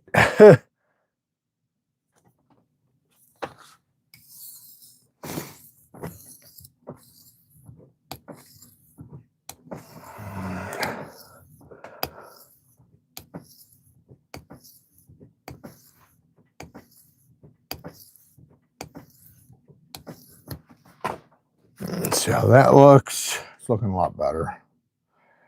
She's not too bad. All right, let's keep going. We're almost done with this one. It really refined the edge a lot because of those new diamond plates. I almost regret jumping onto this one because it's almost way too fine compared to those very aggressive diamond plates. And I need to condition them. But we're here now, fucking asshole. We're here now.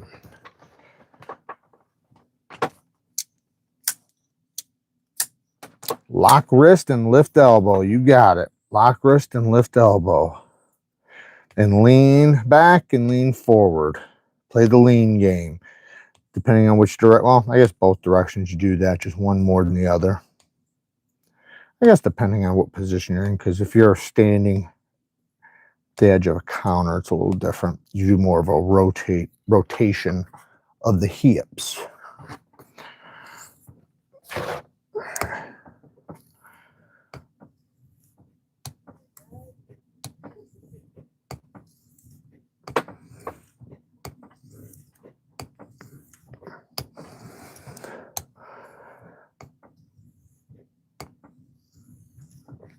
Sorry guys, just such a finer grip compared to the other one that it's tough for me to remove these scratches appropriately. I mean, they're getting removed, but they're just slowly, almost like jumping down to that damn diamond plate.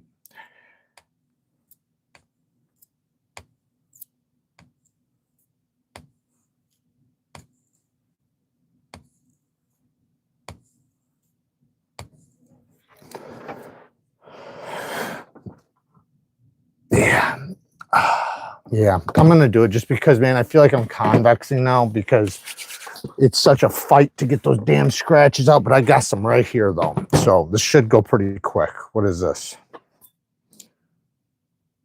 Fuck if I know. 300, I think. What is this? 1,000. We got a 1,000 here, and I actually do have a 2,000 grit ultra sharp, a real long one right behind me. Let me see this one. Yeah, this is a lot more broken in, so this should work. So this is 1,000, but now I need to go to a 1,500 now. Might have to grab one of those other diamond plates or grab a bonded stone again now that I'll be able to flatten the bevel back out with a stone that's cutting properly. Yeah, she's already flattening back out. Yeah, it was too much of a drop. I know it sounds, because you're like 1,600 to 600 grit, like, but it's because that stone needs to be conditioned, and the one was a new diamond plate, so it wasn't a 1,600. It was like a 600 grit diamond plate, but a very aggressive one.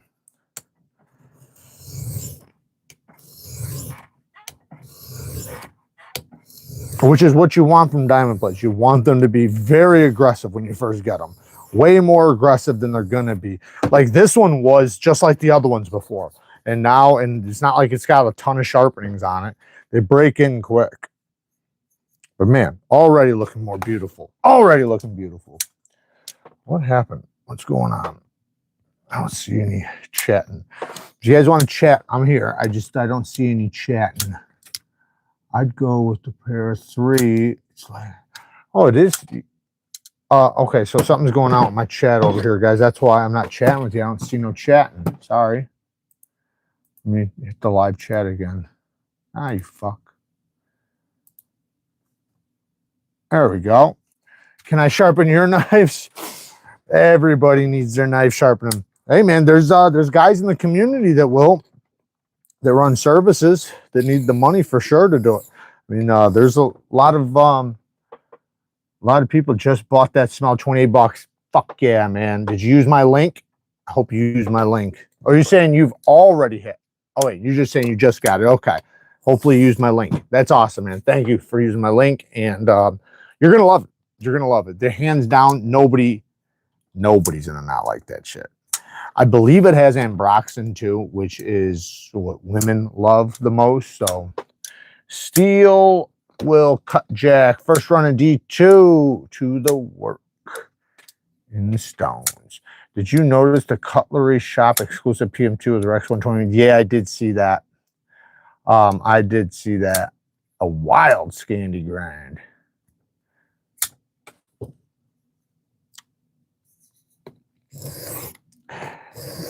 Yeah, I seen also they have the lightweights now. What is it? I think it's in Magna Cut too. I think there's some ones coming that are more affordable because they are an FRM handle, so they're a lightweight handle. Then they also had the button lock Rex 121, well, the button compression lock. What was it? The Sage, I think. I think that's what it was. So much better. Look at that. Beautiful. Absolutely beautiful. How long have I been sharpening knives? Oh, I first started sharpening knives when I was a kid, but I wasn't good at it. Wasn't good at it at all. I was actually very bad at it. Oh shit, that was the wrong one. I fucked up. Now we're 2000. When I was a kid, I had a Lansky. Because Lansky's, that's how long Lansky's been around. I had a Lansky when I was a kid. But I also had regular stones. But you know the stones that come in the, like with the knife, like with the fixed blade, like it has that little spit stone. That's why I call them was a spit stone, because my dad, they were about this size. My dad would say, spit on it. Like that's what you're supposed to do. You're supposed to spit on it, you know, for lubrication. So that's what I did. And I would sharpen up my knives, at least I would attempt to. But I felt like I knew what I had to do, but also now that I know what I know, I had no fucking idea what to do.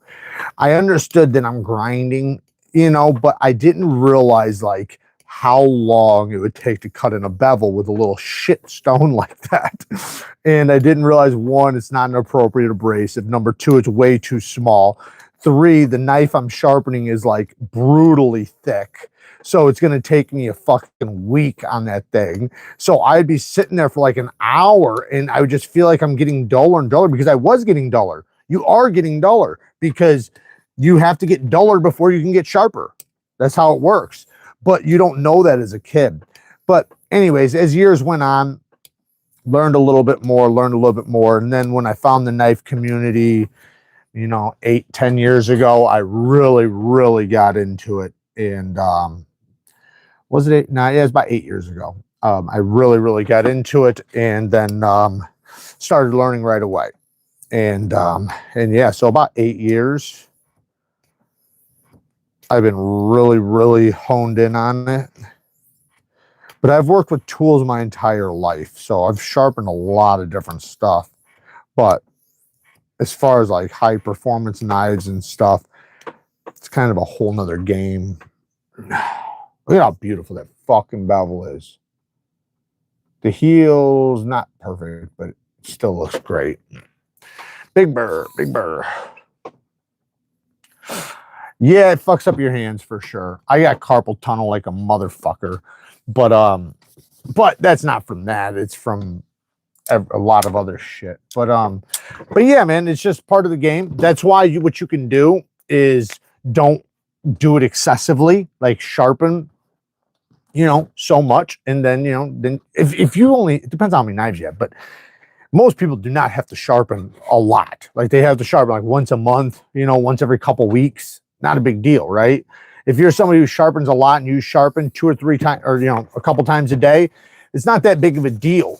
But if you're sharpening 5-10 knives a day, yes, it's brutal on your hands. What's going on right now? I feel like something's...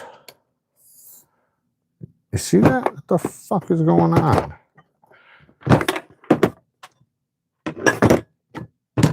Now I'm gonna be all messed up because now my shit's all different.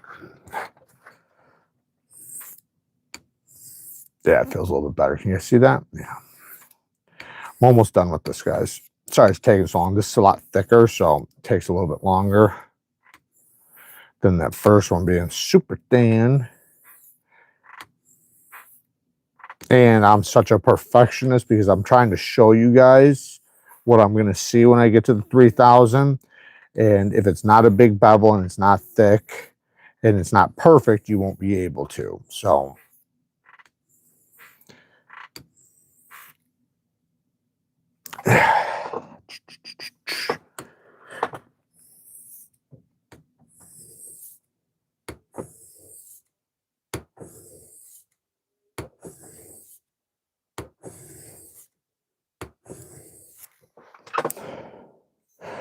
That looks beautiful. The tip is not perfect though. There we go. But yeah, the difference though between sharpening and not sharpening, like having sharp edges and not, once you learn to sharpen, you will never ever fucking deal with a dull edge. Like it almost drives you crazy dealing with a dull edge. It's kind of like driving a car with flat tires. Like, would you drive your car around flat tires? It would drive you nuts, wouldn't it? Blah, blah, blah, blah, blah, driving around like that. But that's what you feel like when you're carrying around a dull fucking knife that don't cut shit. Same thing. You're like, man, why don't I just fucking fill my tires up? You know, it's kind of a similar feeling, just because you hate it so much and it just drives you nuts. And then also I always think about that what if situation. Like, what if I fucking really got into some shit and it was important that my knife was sharp, and then I got this dull piece of shit on me? Then I'd have to remember for the rest of my life I shit the bed because I had a dull knife, you know. But anyways, even in the kitchen, you know, if you have a sharp knife in the kitchen, you'll never use a dull one again. Your food tastes so much better. It's more presentable. Everything turns out better. Everything. It's so much better. All right. Couple more seconds on this side. I'm just going to make sure I'm flattening out this heel really quick, and then we are done. We're ready to go to the 3. I think we should be able to be just fine going to the 3000 from here. Hopefully. And if it's too big of a jump, we'll figure it out. I don't think it will be though.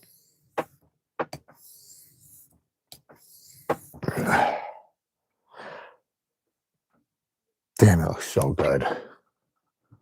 Let's take a close look at it.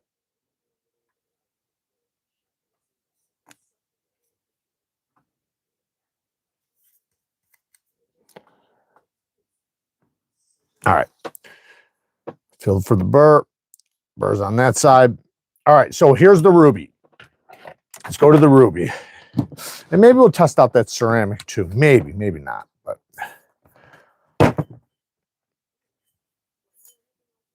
seeing if there's a side I like more. Let me just wipe it really quick, see if there's anything on there.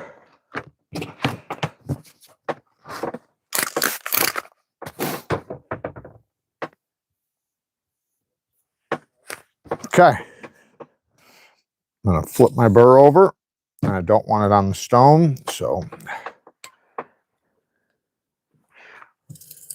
you can hear it. Hear that burr. I'm going to wipe the stone again just because I can see the burr got tore off by it. So that means it's aggressive enough to tear that burr off real quick. 3000 grit ruby. Yep. These are the I got a few different versions from different places, and this is the one I'm thinking about potentially getting on my my site. So as an oil stone, yeah, any stones that are oil stones will work just fine with soapy water. Soapy water is very similar to oil. You just don't want to use a natural oil stone that soaks the oil in. This doesn't soak it. This is a splash and go. So you can see it doesn't soak in. And I've dealt with rubies for a long time, for years. But with oil stones that soak it in, those, if you've started using oil, you can't go to soapy water now because it will just retract it, unless if you boil it in a degreaser, or just degrease the stone, I should say.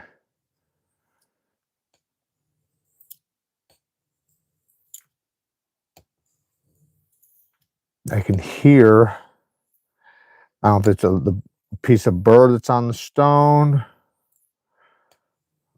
or what, but it feels pretty good. It's not too difficult to hold my angle on there. My carpal tunnel is driving me nuts, but oh yeah, okay. That looks fucking great.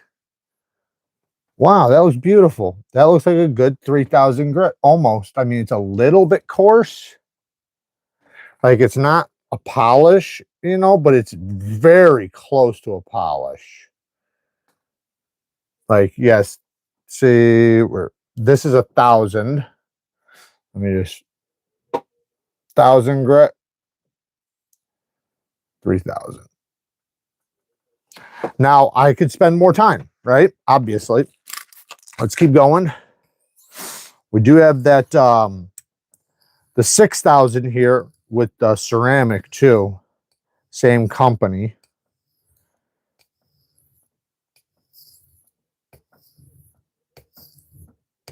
I'm going to look at the chat in 1 second, guys. Give my hands a break, so if there's any questions or anything, just get ready in 1 second. If you already set them, please just get ready to repeat it.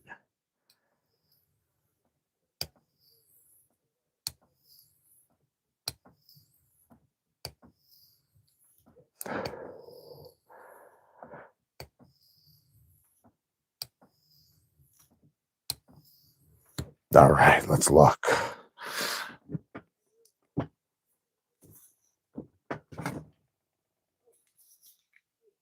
Looks pretty good. Yeah, it looks really good. I could spend a little bit more time on it. Almost while I got the groove going, I just want to everybody do back and forth motion. Sometimes that's not a good thing once you started doing single passes. It can convex your edge because your edge bevel's used to you doing single passes. Yeah, let's not do that.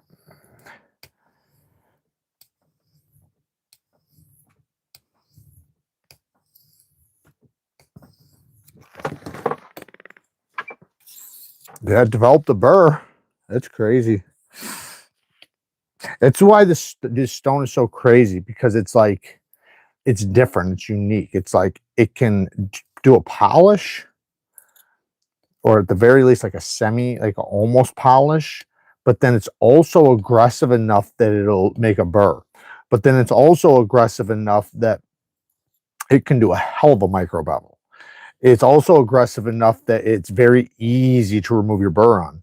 It's also fine enough and aggressive enough on both ends to hone very, very easily on, whether that's the rod or the plate.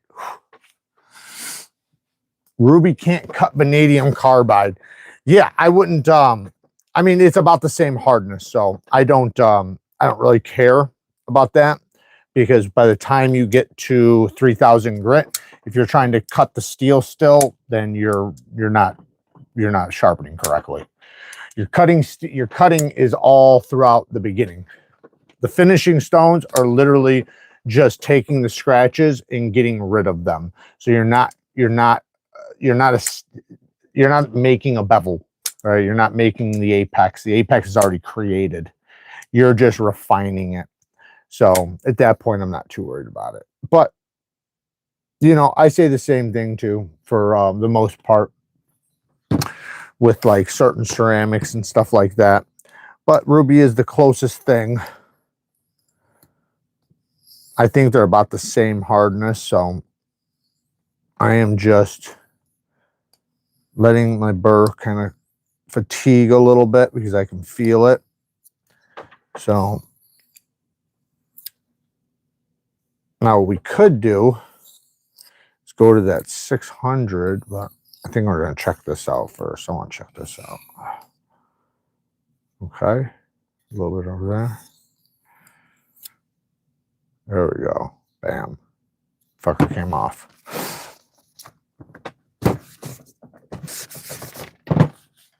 All right, without, I'm going to get to the chat in 1 second. I just want to test this out before I strop. So I have not stropped yet the burr. There's might be still a little bit of burr left, but oh, that's clean. That's clean, like clean. All right, 1/2 micron stroppy stuff. By the way, we will have some aluminum strops here very, very soon. And we'll have some plastic ones with the leather already attached. Both of them will have the leather already attached because we have the stropping stuff on the site. This one's 1/2 micron stroppy stuff. Diamond emulsion. Best stropping compound in the world. at least right now. Listen how quiet that is. That is so, so quiet. That's nice. Take a little cigar paper. Magazine, I mean.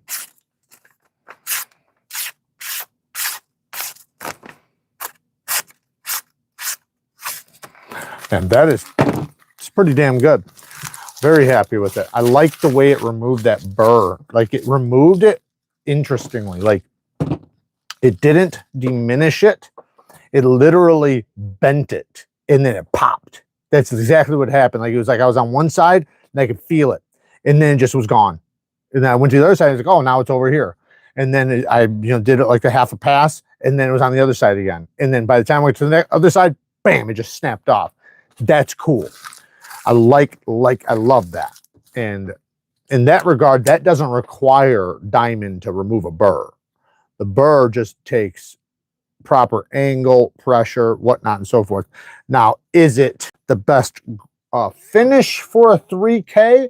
I'll say it is close to it. It's very close to it. I mean, it's not perfect. I do see a little bit of faceting. It's definitely not the flattest, perfect bevel. You know, my hands are getting a little tired there, but it's good enough. And if I spent like another 30 seconds on a strop, I could probably really get some mirror going. And if I redid this now, like with my hands fresh, it would look perfect. It would be a nice flat bevel. My hands are just starting to get a little fatigued. Plus, I've already been doing a bunch of shit today, so. All right, let's chat. How are you seemingly rubbing your finger straight down the edge without cutting yourself? So I'm not rubbing it. What I'm doing is I'm tapping the edge. So what I do is I tap, and I basically tap, and I feel the teeth. You see how I'm just barely moving up? I'm not like going up. I'm just going right there. So what I'm doing is just like, picture a serrated blade. I don't think I have one here, but do I have one here? No, I don't think so. No. But picture a serrated blade. You know what? I do have one. Give me 1 second.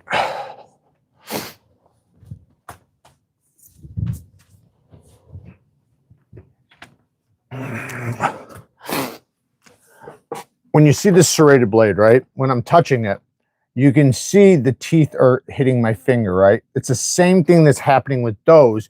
It's just 100 teeth, right? So I'm feeling, instead of feeling 2 or 3 teeth here, I'm feeling 100 teeth. And I'm making sure that the bite is there, because one of the most important, like we were talking about earlier, one of the most important things to having a sharp, properly sharpened edge is having bite. You have your sharpness, which is your angle, and then you have your bite. The bite is the teeth, which is just as important as the sharpness. Just like this angle that you see, the serrations, right? That's one part, and then you have the humps, right? That's going to create bite to go into the cut to initiate. And then it prevents you from slipping and stuff like that. And especially when you get onto like a microscopically like this, where that really means something for you not to slip out of a cut. 3V and 12C27 are my kryptonite. Why is it your kryptonite? I love 3V. And are you saying you like them?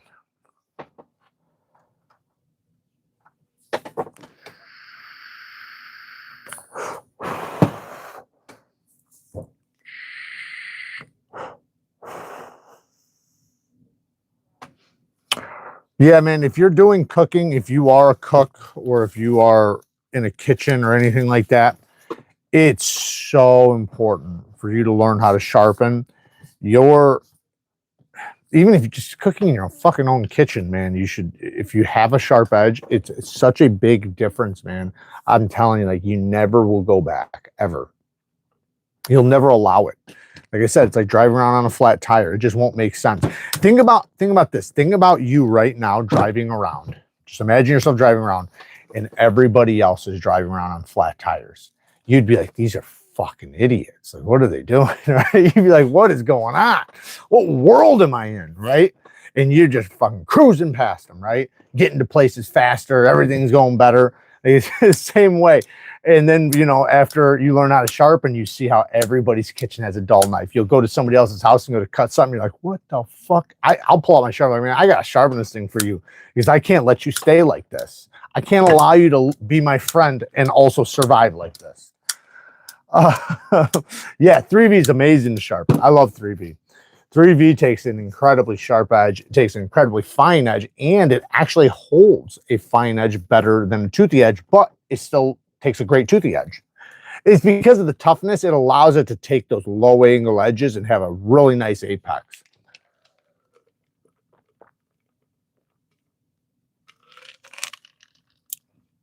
It's probably a mind fuck I need to get over. Freehand maximetting. Yeah, it's not hard. Just don't go to an 80 grit or a 100 grit or a 150 grit or 200 grit unless if they're broken in. If they're broken in, you're fine. Start at like a 300 grit. And also make sure it's not a brand new plate because you don't want the plates to be super aggressive. Like the plates we used at the beginning of this, don't use things like that. Make sure they're broken in. If you have good plates that are already broken in, use them. Start at 300 grit and it'll cut in just fine. Your bevel will cut so fast. Just make sure you're using diamond and make sure it's not super fine because the reason why you don't want to go super aggressive is because those steels will chip out. What you'll do is so you won't be able to really, sometimes you can see it if you go really crazy, like if it's super aggressive, but microscopically the carbides are shattered. So that's what you do.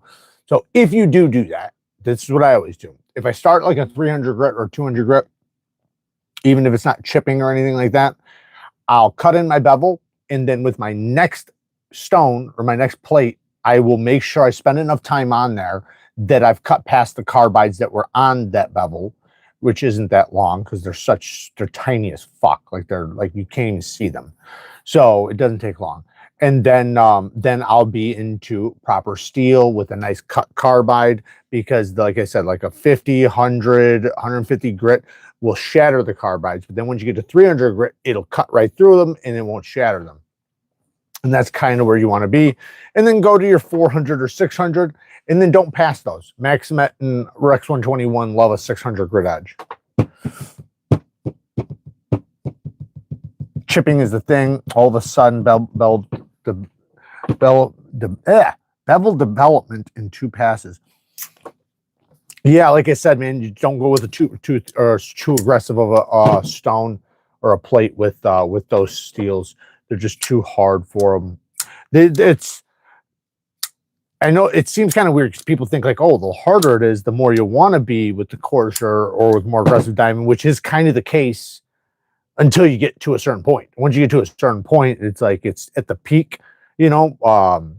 You could say there's a few different steels. It doesn't really matter. But once you get to the peak of those steels, you know, that's when it's like, okay, let's start at like 300 grit and that'll cut just fine. It'll cut nice and fast, but you're not going to destroy the carbides. Oh, you got a Rosie. Oh, shit. Good for you, man. I've never had a Rosie. I've gotten to try a lot of them, but never had one. Good for you. With the old CBN 300. There you go. Start with that 300. And cut in a... I personally like... I'm guessing they're Spydercos. They're Spydercos, right? We know they're Spydercos. All right, so since they're Spydercos, I would go with a lower edge angle.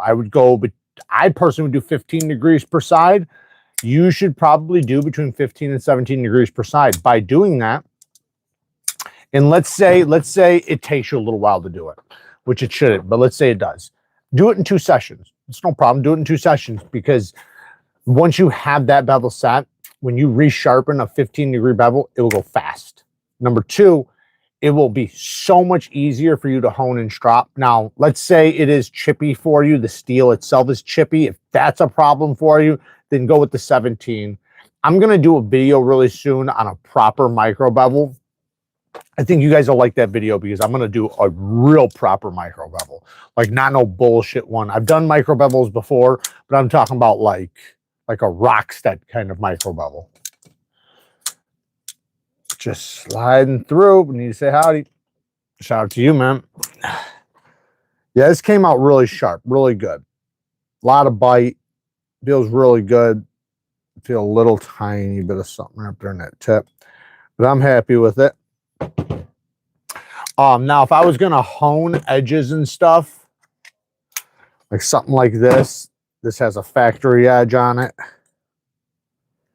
There's my angle. These are really good for honing because since it's flat and it's not round, you can lay your bevel directly flat on it without it over, like doing too much work.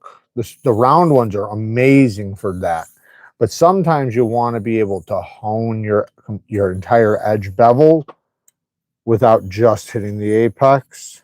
That actually worked really, really well.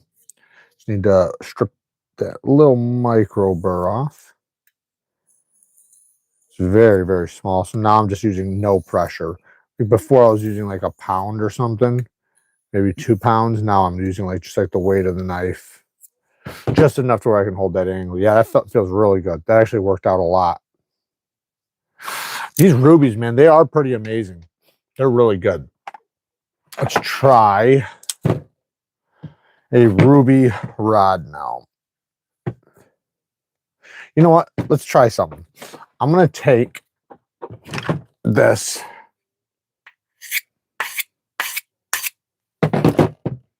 Obviously dull, right? It'll probably still cut paper though. Probably. Maybe not. Maybe not. Okay, so it won't cut paper. Let's see if we can bring it back in 30 seconds or less. Starting now.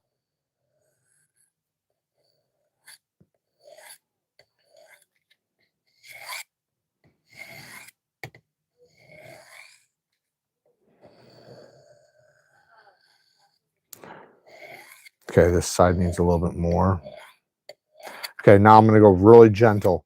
Now I'm just taking, if there's any burr development whatsoever, which really this shouldn't develop much burr. It's more of a microscopic thing than a feeling thing, but a little bit more.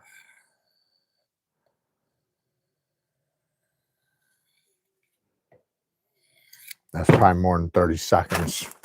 I think I could spend a little more time. Yeah, it's okay. It's cutting better, but we can do a little bit better. Now I'm adding pressure. I'm adding about 5 pounds of pressure, and I'm cutting in that micro bevel. This is a different type of micro bevel than I was talking about earlier. This is more of a crude micro bevel. Something you can do in the blink of an eye. Now.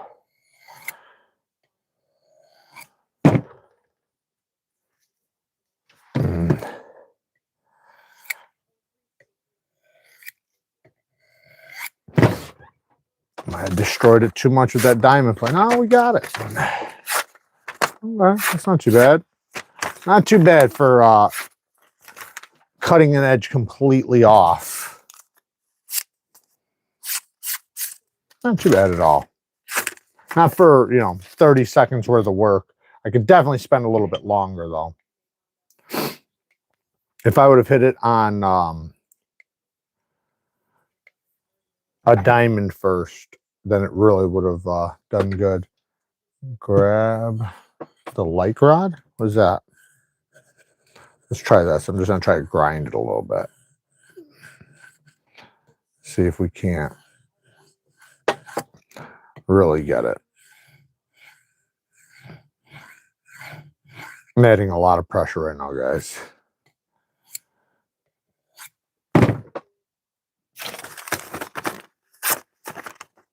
About the same. Yeah.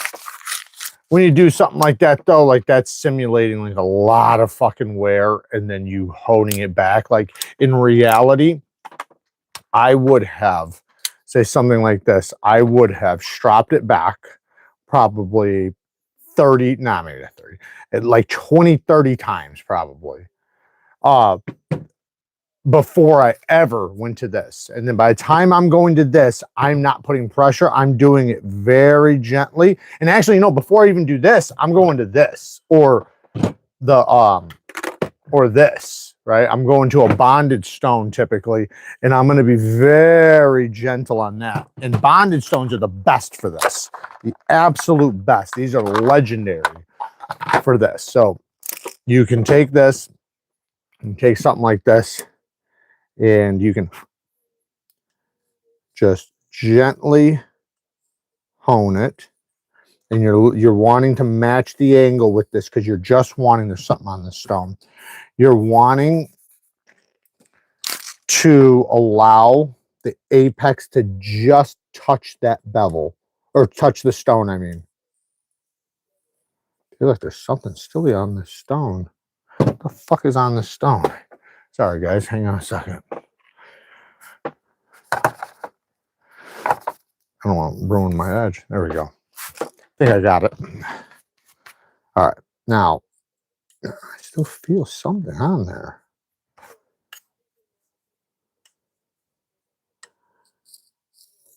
Bucket. But very gentle. Back and forth passes. I think I need to condition that one. And just doing that little bit does a lot. Like 5 passes per side will make your edge back into a razor blade, because what you're doing is you're literally taking that fine apex that was already sharp, that just had a little bit of wear to it, and you're literally just making it more true. So it was like this, right? So it's still sharp, but now you're just going and bring it right back to true, which you can do over and over and over and over and over and over, depending on the steel, depending on how much wear you're putting on. But if you do it often, like, you know, say if you went and cut down, you know, all your recycling, right? Come back in, do 5 passes with this, couple little 2, 3 passes with the strop, you're ready to go again. Now you're ready to do a whole nother, you know, thing of recycling again.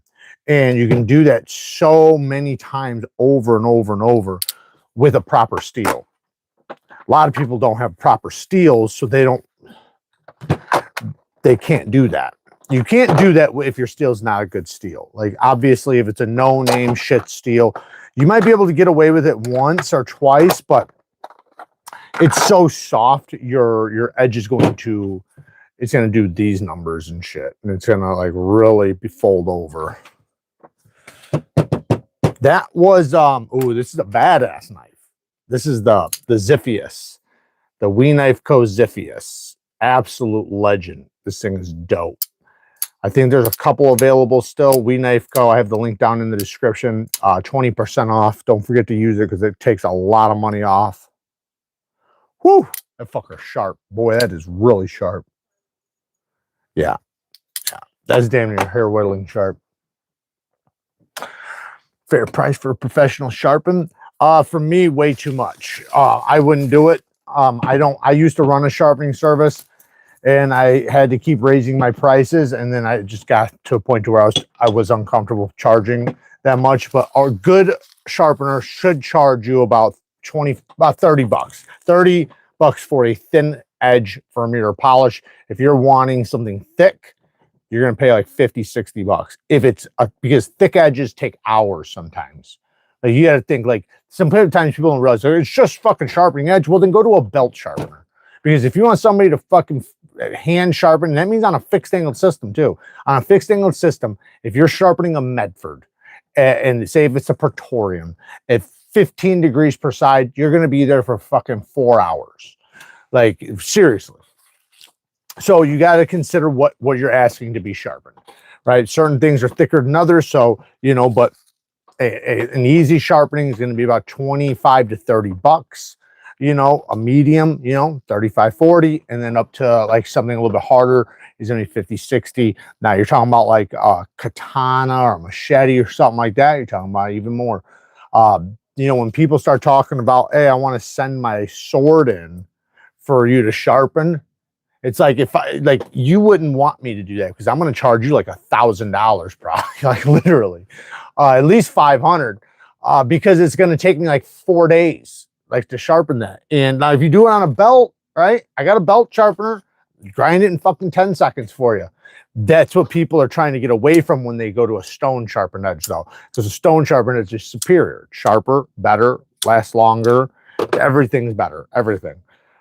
But it takes longer, it's slower, it's more grueling, and you know, the thicker the edge, the longer it takes. That's why I recommend if it's a fixed blade, you know, and it's a hard use knife, just do a belt edge. Do a belt edge. It's not worth doing the other way.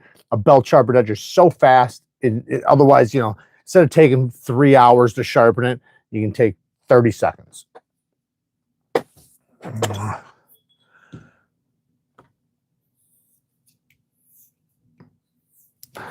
Now those, I got some scales and some sheaths coming for these because the sheaths were not perfect on the last ones. These are prototypes.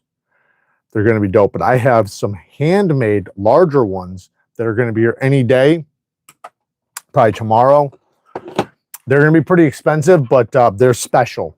Crewwear 65 HRC, Steve Colari's heat treatment, my design.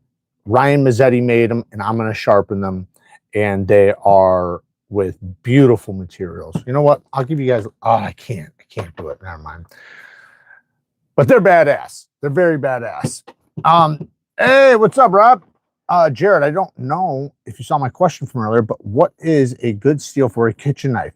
And based on the steel, what angle would you put on a knife? 17. So it depends on what it's for, but I would say a good budget steel is going to be like AEBL.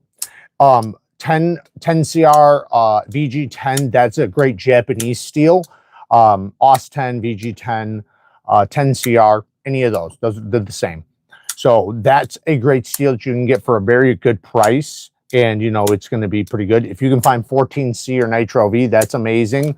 And then if you want to go like really crazy, you know, like they got, you know, super blues and stuff like that, but you don't need to do that. If you find something Nitro V, 14C, or 10 CR, or you can even say 9 CR, but I would say find 10 CR or AEBL. AEBL is good because it's so tough. Doesn't hold an edge quite as good as the other ones, but it's very tough, and that'll benefit you on a chef knife. Now, for sharpening wise, typically, if it's just for fruits and vegetables and meat with no bone, you want to go 14 to 15 degrees per side. Now, if it is something that could possibly hit bone, or you're definitely going to hit bone, I would say 17 to 20. Like chopping bone, you know, chopping ones, those are going to be like 22 degrees per side, 20 to 22. But if it's for like, you know, what you're typically going to be, you know, cutting, you know, food-wise, fruits, vegetables, you know, different types of poultry and meats and stuff, that's all never going to hurt your edge. So 15 degrees per side, 14, 15 degrees per side. But because the geometry of a chef knife is so thin, like pocket knife, kitchen knife, and this one's not even broad. Think about if it was like this broad, it'd still be the same thickness. But because of that, that's why you need that. You want a little bit, you want some toughness, or that's why it can help, because, you know, it can get brittle. But typically they don't heat treat them like super high HRCs unless you're going to a custom maker. Jared, working in a CRK MagnaCut blade while watching 61 to 63 HRC. Chris Reeves says, is there 63 to 64 HRC? I would go, so if it's 63, 64, like I just said, which is what Tim says his stuff's at, I would go. So this is the beautiful thing with MagnaCut. If it is 63, 64, you can go any grit you want. That's the beautiful thing with MagnaCut. It loves a medium grit edge, it loves a toothy edge, and it loves a mirror polished edge. So it just depends on what your preference is. I would say for overall, like just performance with that type of knife as a work knife, I would go 600 to 1200 grit. But if you're looking for something pretty and you want something like nightmare sharp, then I would go 15 degrees per side at 5,000 grit. If you went 15 degrees per side, 5,000 grit, it's going to be it's going to be a nightmare. It's going to be brutal, like crazy sharp. But be careful afterwards, because that's just not an edge to play around with. But like I said, if it's going to be like a working knife, then I would say go 17 degrees per side with 6 to 1,200 grit. Yeah, you can. I got a video telling you each steel and what grit each steel likes the most. If you just search what grit for what steel, Neeves Knives, it'll pop up. But I have a lot of videos actually. If you go to my playlist, I have a playlist of sharpening stuff. It's all sharpening related, and there's hundreds of videos on how-tos, and I have like step-by-step shit. I have tutorials. There's like right here, I can't edit, right? But in my full videos, I can edit, and I can give you microscopic viewpoints. I can draw. I can show you exactly what I'm trying to relay. So go watch some of those videos. Just scroll down. I would say from like the past 3 years, watch the past 3 years, because there's videos for like the past, I don't know, however long. But the past 3 years, I got really good at editing and really good at showing people stuff. No double tap. I'm sorry, man. I can't, because if I did that, man, there's 100,000 people wanting to send me their knives to sharpen. I just don't run a service anymore. Like I said, it would cost way too much. You wouldn't want to pay what I would charge you. But I can give you a recommendation if you want. Boston, was it Boston Knife Works, I think is what it is, on Instagram. He's my buddy. He does really, really good work. And you can just check out his page. You'll see he does incredible work. And he'll even do mirror polished swedges for you.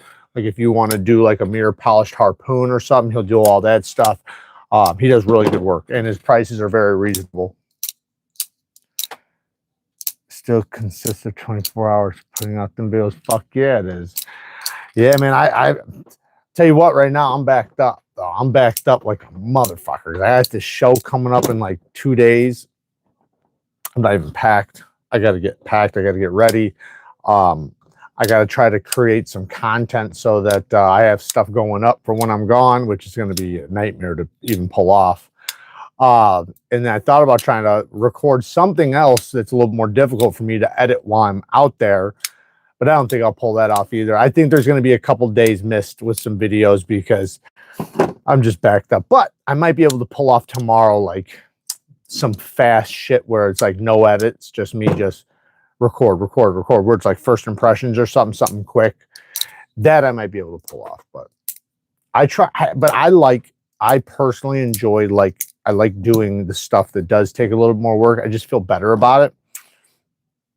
Doing like tabletop knife reviews, I like them. I love them, especially when they're very interesting knives. But when, you know, you deal with like run-of-the-mill, the same thing you've seen 100 times over and over, and there's nothing special about it, that can just feel boring. Not that I don't love the knives. I'm not saying that. I'm talking about the recording part, right? The editing and posting part. But when it's something that I'm happy about, I'm excited about, it just feels better. I know a lot of people, you know, it's more of just you get the content up, which is, you know, good in a lot of ways, but it's also nice to really love your work, you know, and like just be really happy about what you're doing. And when you show people, you know, I got the ZT 0562. What would you recommend to sharpen what would you recommend to sharpen MagnaCut? The 0562, they got that in MagnaCut? Is that what you're saying? So here's the thing, ZT, okay, so if it's ZT, they do 62 to 64 HRC. They're actually doing a good job. That's a thicker edge. I would say you're probably going to want to go 17 degrees per side. I personally would do even lower, but that's me. I wouldn't do it. You shouldn't do what I would do, which is 15 degrees per side, because you'll probably be upset because it'll be a very big bevel. It'll look like a Scandi grind. Go with 17 degrees per side, and I would do the same thing. I would go with a mirror. Like if you want something to look beautiful and be very, very sharp, you can go with a finer edge. But if you want to work with it, which that is a working man's knife, so I'd say 600 grit, 600 to 1200 grit. but it just depends on what you're wanting to do with it. But man, I didn't know they made that in that steel. Huh, you got one too? Oh man, I did not know that I didn't know they did that. Awesome. That must mean all their new ones. I have the problem I have with the 0562, by the way. I have one big fucking gripe with it. Well, two technically, but my biggest thing is that fucking lock bar, and the lock bar access sucks on it. It's always slippery as shit. I don't know, maybe the new ones are different, but add some texture there and cut out the lock bar. Like, I want to see big cutouts. Like, I want to see the damn lock bar. Like, so good. Like, let me see here. Do I got something here? I don't think I even got anything fucking here to show you. But yeah, something with a with a lot of lock bar access. All these fuckers don't have fucking frame locks or liner locks on them. You son of a bitch. I think this one might. No, that doesn't. Here we go. Actually, this little Caviso. Throwing shit. All right, so like this little guy gives you a little bit, right? A little bit. There's a little bit of lock bar access. It's at least something, right? Give me something. But I want to see it like a Chris Reeves. I want a big fucker. That's what I like to see. And with those, man, for some reason, every one I've ever had, held or tested or sharpened, always like that lock bar. I'd slip. Is your ding a treetop or a palm tree? Is my ding a treetop or a palm tree? Talking about my dick? Can you recommend a hefty fixed blade for EDC? Hefty one? How much are you trying to spend? Because that's the big question. Because it's you can go USA made or overseas, and you can go handmade or, you know, relatively handmade versus production. So I would say, man, Bradford does a really good job.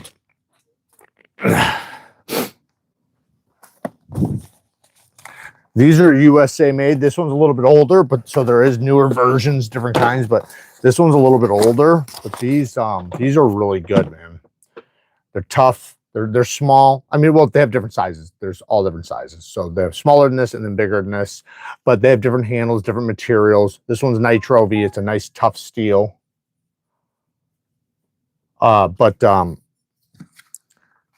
this one has the leather sheath. I think they have different sheaths, though. Not 100% about that. But yeah, this is a pretty good one. There's a lot of other stuff though, like Auxiliary has stuff. Trying to think of the name of this company right now. I can't fucking get it up. It's on the tip of my tongue and I can't think of it. Kaiser has some really good shit. Kaiser has some really cool, if you are okay, that's USA made, but if you want, if you're okay with overseas, Kaiser's got the smolt. Kaiser and they have it in like a bunch of different steels. I think I even have one in 10V or 3V, I think too. But yeah, Kaiser has some really cool fixed blades, from tough ones to slicey ones, all different kinds, really compact, all the way to large. Bonded from Ali. So it's twofold. One, so the grit is never going to be consistent. The thing with anytime you go with those, so with diamonds, just diamonds in general, when you buy them to put them in bonded stones or stropping compounds or anything, it's about the grain size, right? So like, let's say you wanted to make a stropping compound or whatever, right, that require diamond. When you go to buy it, if you're trying to cut corners and you want to spend less, then it's going to be like this. You're going to be like, okay, they're going to say, well, it's mostly 3 micron, but it ranges from 7 or 9 micron to 1 micron, but it's mostly 3 micron. Well, the problem with that is that since it still has 9 microns in it, it's still going to leave 9-micron scratches, right? So they can't sift out all the 9s and the 7s and the 6s and the 5s and the 4s and the 1s and 2s to get only 3s without paying more money. So if you want consistency and you want your 3/2 micron to be actually between 2 and 3 micron, then you got to pay more, you know, because it's hard to separate them. So that's your problem with the bonded stones that are really cheap, is you're not going to get whatever it says. It's going to be a range, right? So if it says it's 5,000 grit, really it means it's like 2,500 to 3,000 to 5,500, right? It's like it's a range. But the problem with that is like you're like, oh, up to 5,500, yeah, but the 3,000 scratches will prevent the 5,000 from working the best. I have some, by the way, and so they do work decently. They work. Here's the next problem though.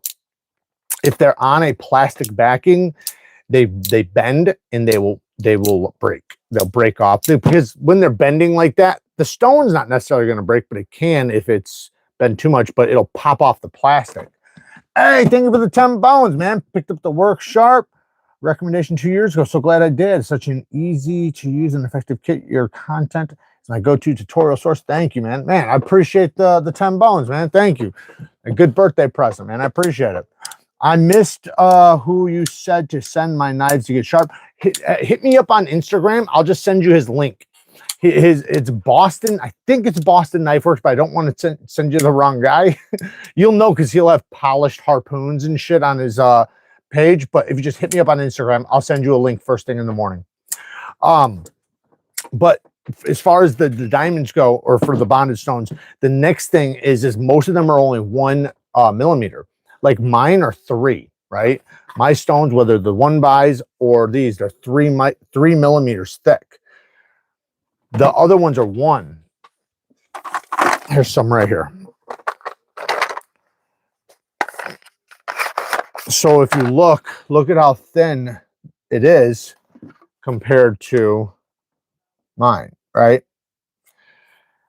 So it's also on plastic, which can bend, and this also will wear out a lot faster. Not because it's 1 millimeter, but because whatever their bonding agent is, it's not as good. It's probably lacking copper and lacking a little ceramic in there. And those two things, when you take out those things, it's not going to have, you know, as much toughness. So they work though. They do work.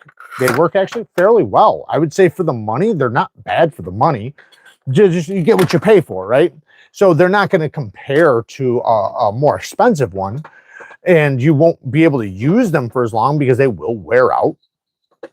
While another one, if it was a higher quality one at 1 millimeter, would last you for years. Like 3 millimeters will last you like 20 years if you just sharpen on average. If you are a sharpener, it's still going to last you like 7 years. Like if you're a sharpener. So if you're doing just like a lot of sharpening, it's probably going to last you like 10, 15 years. So like with those are going to last you a few months, you know. Just depends on how much sharpening you're doing. It's copper free. Exactly. But the copper can, it helps with the wear, right? Because it's not that you need a lot. Like I don't like a lot. So that's one thing I don't like. I don't like too much copper. Too much copper, it can make them have a scent and stuff like that. But you want, there's certain compounds you want inside the bond that makes it durable and makes it wear resistant. And also you need a lot of diamonds. Like the 1x6s, man, it's like 20 carats of diamonds in them with the lower grits. Like there's a lot of diamonds in those things. That's another thing why they're expensive. I want to pass that shit down to my kids. Exactly. That's what I'm saying. Like just like a ceramic, right? If you treat these well and you don't break them, right? If you don't hit somebody over the fucking head with it one day, for, you know, whatever reason, or drop it on your floor, then it should last you, your kids, your grandkids, and their grandkids the rest of their lives, because this thing's never going to wear out, right? Same thing with the ruby. Bonded stones, they're going to wear out eventually, but it's going to take a fucking long time. I spent 5 years on my my dragons, and I used the hell out of them. And I could barely tell that I really used them. Now, my 1x6s, I could tell 1x6s are going to wear, but to be fair, I used the shit out of them. So, you know, they definitely, but I'll tell you what, man, they still had years left on them, like a lot of years left on them. So, and that was after 5 years, and I probably did enough sharpening for 10 years for most people. You got your first Bel Air, and they're actually, wait, they actually are back. Did you say they can use Kaiser Omega Springs? So which size did you have? Did you get the XL or the regular one? If it's the regular size, not the XL, it will take the Drop Bears Omega Springs. I do not know about the XL yet, though. I haven't switched mine. I imagine it's the same, though. It feels like it's the same. I own a half a Honda Civic worth of stones. Yeah, so, but that's the thing is, though, you have a choice, right? You can own, like me, you know, a Honda Civic worth of stones, or you could listen to somebody like me who has bought a Honda Civic worth of stones and buy, you know, I don't know, a month's worth of rent worth of stones. Because if you, but that's something that's going to last you for a lifetime, right? Or, you know, the majority of a lifetime, if not a lifetime. So, you know, the only thing you're going to have to replace is maybe some stropping compounds here and there. It's a buy once, cry once thing. You either spend the money now or you're spending it in the future, right? If you, I don't mind buying these and people buying these, right? This is great. They cut fast, but they wear out, right? It's a diamond plate. The diamonds are only on the surface. That's it, right? So it's not 3 millimeters worth of diamond. It's a micron worth of diamond over the surface, or whatever micron, probably like 9 micron. Because that's how big the diamonds are. I don't know. But this is going to wear out, and you're going to have to replace it over and over and over and over and over and over and over and over and over and over and over and over before you'll ever wear this out. So how many of these are you willing to buy for one of those? That's what you have to think about it. And to me, it pays for itself. It's an investment. It really is. Just like buying one of these, man. Buying one of these motherfuckers right here, this Bad Mama Jamma, it's expensive. But I'll tell you what, man, I've never, ever, maybe there's one out there. There might be a fucking guy out there somewhere that has bought one, a TS Prof K03 or a K4, and not liked it, or like thought it was a bad purchase. But I've never seen it. I've never seen not one person buy one of these and then say, man, that was such a bad purchase, I shouldn't have done it. It's always, I am so happy I bought that. Like 5 years down the line, they're like, holy shit, man, I've sharpened 1,000 knives. I've sharpened, all my knives are razor sharp. My neighbor's knives are sharp. My family's knives are sharp. My mother's knife, like everybody has nice sharp knives. You know, maybe you can charge your neighbors and stuff. Like, you know, you make a little extra money on it, and it's like, you're like, fuck, man, like this thing, it is a system made to last forever. If anything ever wears out, you can replace parts, but they're made to last forever. But it's like, you know, yeah, it's expensive, but it's something that's going to last you forever, and you're going to be able to do so much on it. And here's the best part. This is the absolute best part. With every system, right? Let's say $50, $100, $200, $300, $400, $500, $600, $800, $1,000, right? Every $50 you spend, you are taking away frustrations, right? The clamps. How easy is it to clamp, right? How well do they hold? How much does it slip, right? That's how much is that worth, right? How much is it worth to you to never have to fucking deal with another blade slipping out of place again or fucking popping out or whatever, right? How much does it will it cost for you to take, you know, from taking 30 seconds of clamping versus 4 seconds of clamping? Okay. What about the ease of flipping, right? The ease of flipping it over, right? How much does that cost to you, right? Then you got how easy is it to lock in a stone? What if you want to change different stones and you want to be able, or even the digital angle finder, how easy do you want that to be? How easy do you want to be able to go from 6-inch stone to 4-inch stone or to 8-inch stone if you want to, right? But like all those things are little things that either take a lot of time out of your day and they frustrate you or not. Your rod, do you want it to be in your way every fucking time like this? Every time you're sharpening, it's just all over the fucking place. You're like, get the fuck out of here so you can get to your shit. Or do you want something that's very easy? You can just mount it, you can spin it out of your way, and you don't have to worry about it. The ease of changing, your angles. Like, how easy do you want to make it? Do you want, and then stone compensators. Do you want to be able to change stones and not have to worry about checking your measurement again?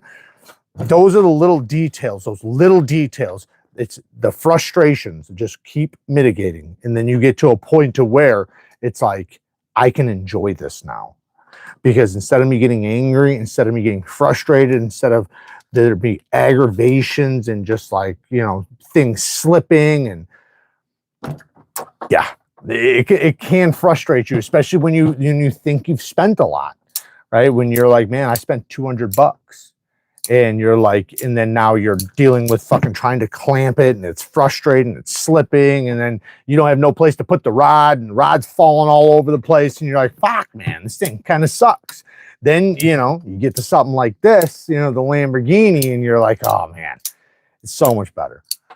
Thoughts on strops in a fixed angle sharpener? I am working on getting some for the Neve Knife Co. site. You can get them off of Amazon, though. I would say if you're getting my stroppy stuff from Neve Knife Co., which is the best stropping compound, then get smooth side leather. That's going to be the best. Smooth side leather, not the suede. So not the fluffy side. You want the smooth side.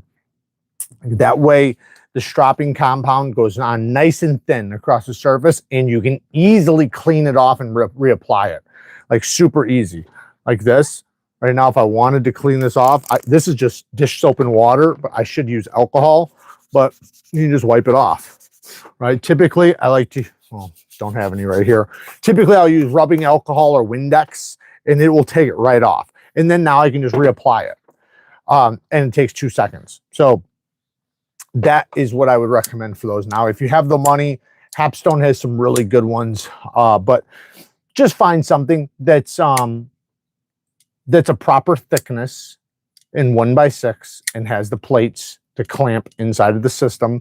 3mm leather would probably be best. That would probably match the majority of stones. But not all. Like if you're using diamond plates, then it'd probably be more like 1.5mm. But that's the thing. Like if you're going to switch from a 1x6 stone to a 1x6 strop, you might have to adjust your angle by a couple degrees. Or if you got something like this and you got a compensator, you don't have to worry about that shit. I recently picked up a BESTECH tie pin. Fuck yeah, I had one in a video today. After seeing your vid, did you do anything to get yours to get that beautiful ting? Mine just has a normal. Really? No, I didn't do anything, but I can recommend one thing.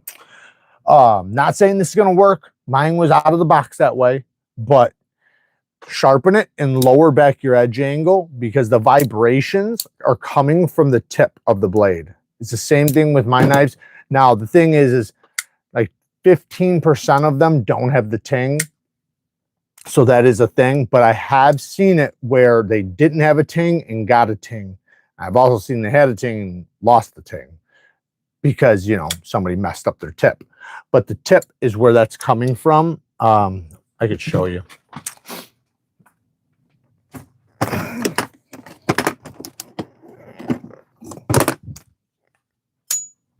So it's coming from this. It's hitting the stop pin and then it's vibrating up the blade out the tip. So if you possibly sharpen and lower back your edge angle, you'll make that tip that much thinner. Also check your stop pin and check your inside your thing. See if there's oil in there. If there's oil against the blade, that'll stop it.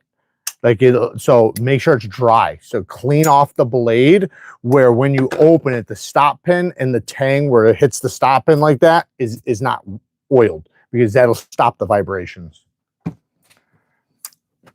How many sharpening tools do you have? A lot, man. A lot. Fucking too much, man. I probably have, I'm about to do a top 10 sharpening system video of the best sharpening systems on the planet. So that should tell you something. If I got enough to put 10 in a video. Jared had a nice interview with Trevor last night. Good dude. Trevor. Can you show us the best 5? I actually did a top 5. You can go watch the video, but first place is different now. You guys might have just saw it. But go watch my top 5. Top 5 is a really good one. They're all really good systems. The top 10 is completely different, but the top 5 is still a great list. It's still a beautiful list. I still recommend all those systems, but the top 10 is different. It's a different list, because the last year, 3 or 4 companies like really put out some heat with some systems. So you have 2 different sharpening systems. Hell yeah. Oh, wax. Oh, okay. Yeah. Trevor. Yeah, he's awesome, man. Trevor's fucking awesome. That's cool. You guys did an interview. Was it online or was it on YouTube? Try to enjoy and film when you can and not in reverse. It's true. I thought about doing a shirt like that. I got some cool shirts coming, guys. Don't worry. I got some cool shirts. We thought about doing one, you know, that that whole I'm cut from a different cloth type of thing. We thought about doing you're cut from a different cloth. I cut the cloth. I think that'd be fun. Kyle can't cross the street without getting lost. Exactly. And that, you know, but hey, we always check in on them. Biblical. Exactly. I think some of the little thing, like the shirts that we have coming, we got some cool sayings. I got a bunch written down. Jared, you see the new freehand system from Chef Cut yet? Cheffer Cut yet? Was it this one? Or was it that one?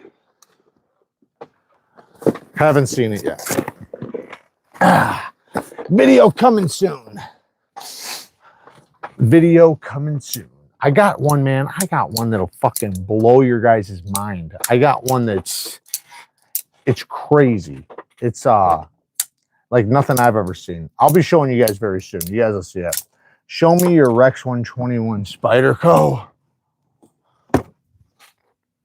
I got mine with the, with the CME on it.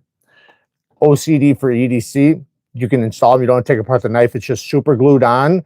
But he makes them with his, whatever, with his 3D printer. I think they're G10 or cuts them or whatever, but makes it into a button lock. It's really, really good. I know they have the new one now that has the button attachment on there, but you can get these for any of your PM2s.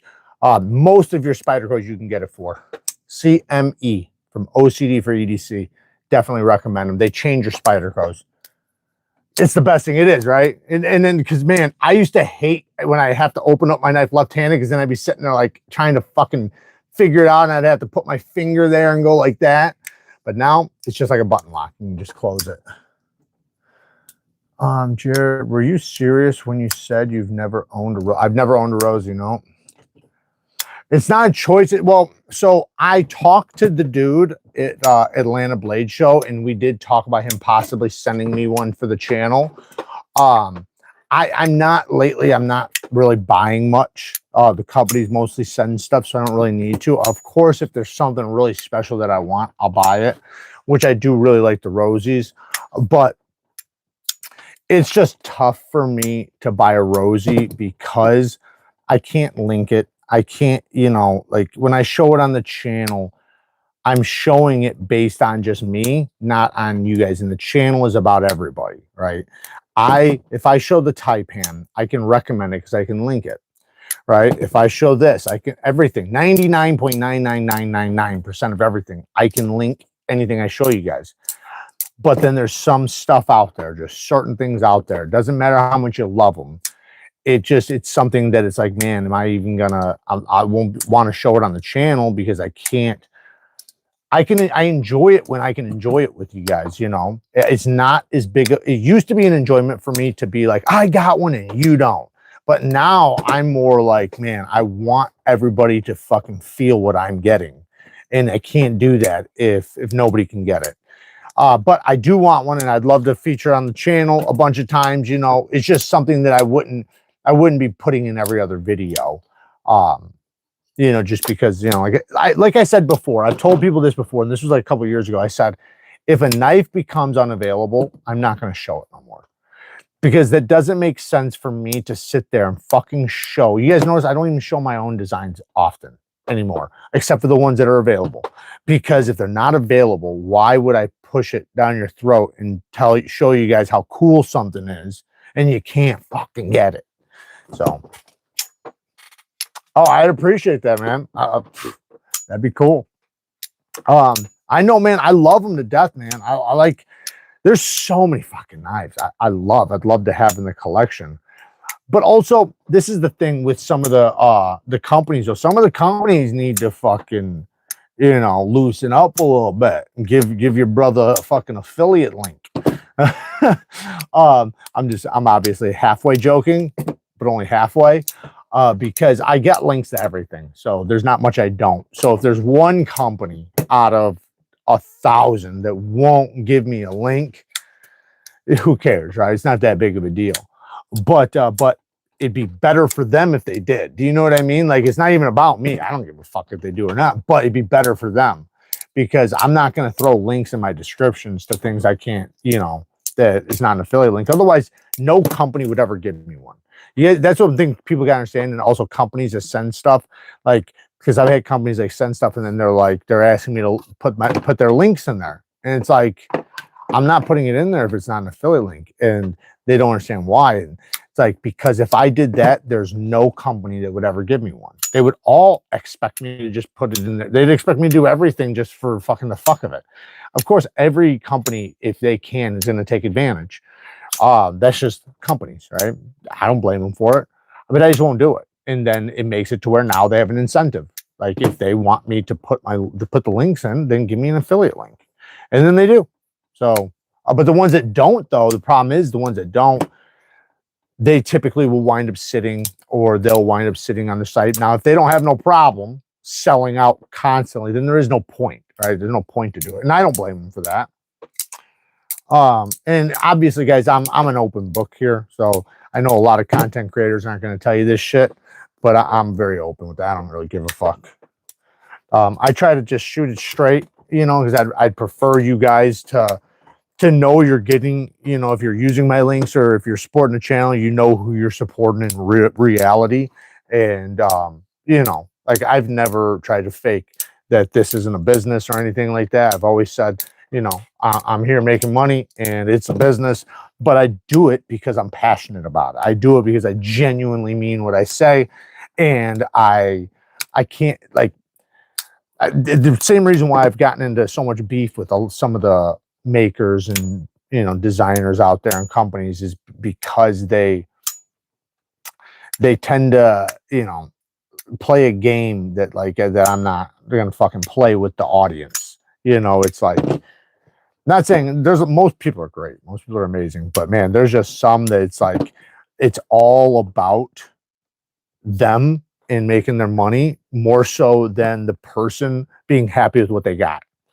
And you can't fucking do business like that. Like, you make your customer happy and then everything else will fall in place, man. Just do right by your customer. Like, a customer shouldn't feel like they fucking just got, like, raped after buying your product, or after they call you for warranty work and then you're like making it seem like they did something wrong. You know how many times I've heard that people are contacting me like, hey man, I contacted this company and a screw fell out. And they said it was impossible for a screw to fall out unless if I messed with it, right? And now they're blaming me for messing with it. And the guy's like, and I promise you I didn't mess with it. And it's like, and I believe him. I truly believe him because I've had that happen to me 1,000 fucking times. But man, it's stupid. It's stupid shit. Like, who do you believe there? The company or the guy who bought it? Probably the guy who bought it, right? It's a fucking screw. He's not, what's he trying to do? But yeah, some of the shit like companies will pull, man, it's hilarious. Missing screws upstairs. Yeah, exactly.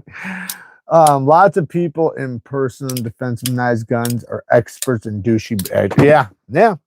And and the thing is they're on a high horse too. Like that's one thing I can never really be at, man. I can't fucking do it.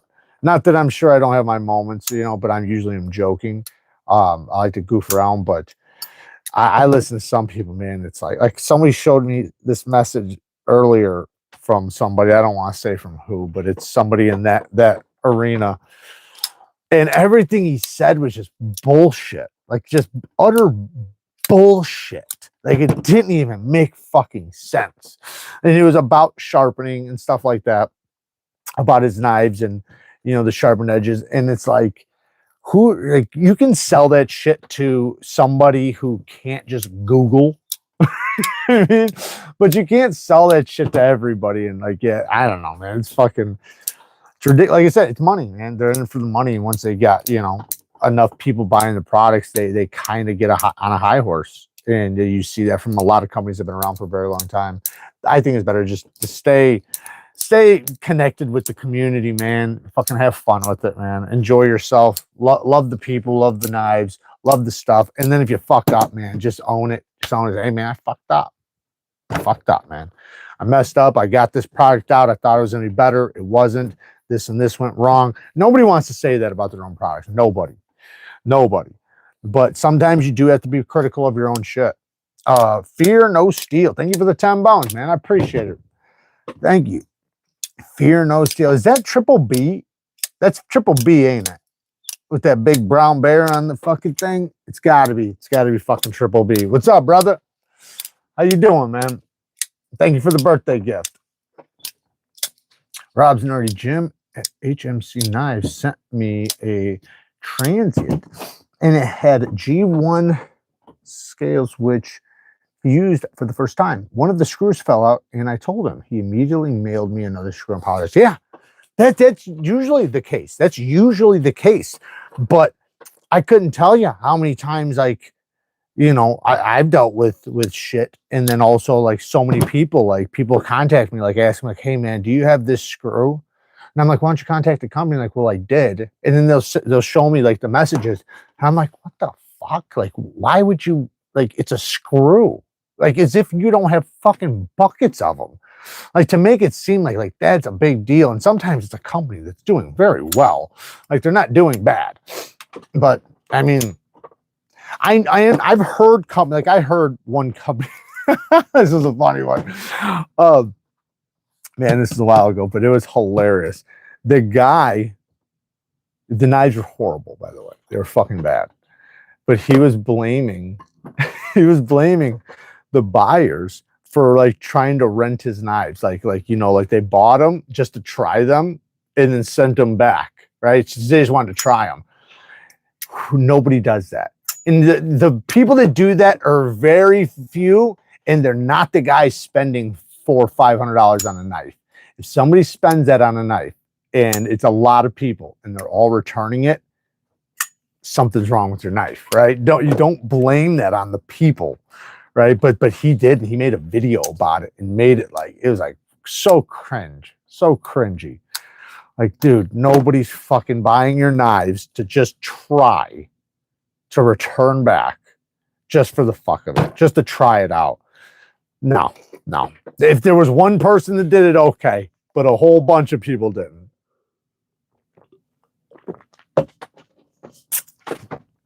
I bet you erased it. Triple B channel, awesome content. Hell yes. Triple B is awesome, man. Thank you, sir. Appreciate it. I definitely will. Renting knives. Yeah, renting knives. That's what he said. He's basically like, I'm not Walmart or so. He said something like that. I'm not Walmart or something. Like, what the fuck? Oh, man. But the audacity, right? The audacity to not have just a little bit of reflection, right? Like just to look, like to just think about it. Think about what you're saying right now. If that many people did that you made a video about it, do you think they're all like, do you think they all called each other? Like in this, you know, it was a deal they all made. Let's all buy this thing. Oh man, yeah, it's just stupid. But the ego, man, the ego will get you. The ego will get you. I think, man, there's so many awesome people though, man. So many fucking awesome people. Man. Like the majority, the overwhelming majority of the people in this community are so beautiful. They're badass. They're amazing people, amazing companies, amazing everything. And so like 98% of the time, all you're going to find is friends. All you're going to find is great fucking people, hardworking people, honest people, people that will stick their neck out for you, people that are willing to help you when you're down, people that are willing to do anything for you, man. I've had people open their doors to me, like, and not just me, like, meaning like people around my group, you know, like it is an amazing, it is the best. It's the best community ever. Because it's not just the knife community, right? It mixes with the firearm community, the hunting community, you know, even all the way to the blue collar community. Like all these communities are kind of intertwined. This is just one arm of it. So when you have those types of people, you know, blue collar people, they tend to be, you know, people that probably lived on the rough side, but fucking are, you know, good, honest people when it boils down to it. And they're also the people that tend to want to help other people. And they're not the guy who's going to see some lady, you know, some old lady struggling, trying to put something in the back of her truck, you know, and then just drive by, you know, or walk by, I should say. They might drive by, but they probably wouldn't walk by. Start thinking about, should I turn around? First name start with L and last name. No, that wasn't that one. But he's known for that stuff too. He definitely did that same kind of stuff. Not that exact thing, but he did stuff resembling that for sure. Now this one starts with an A.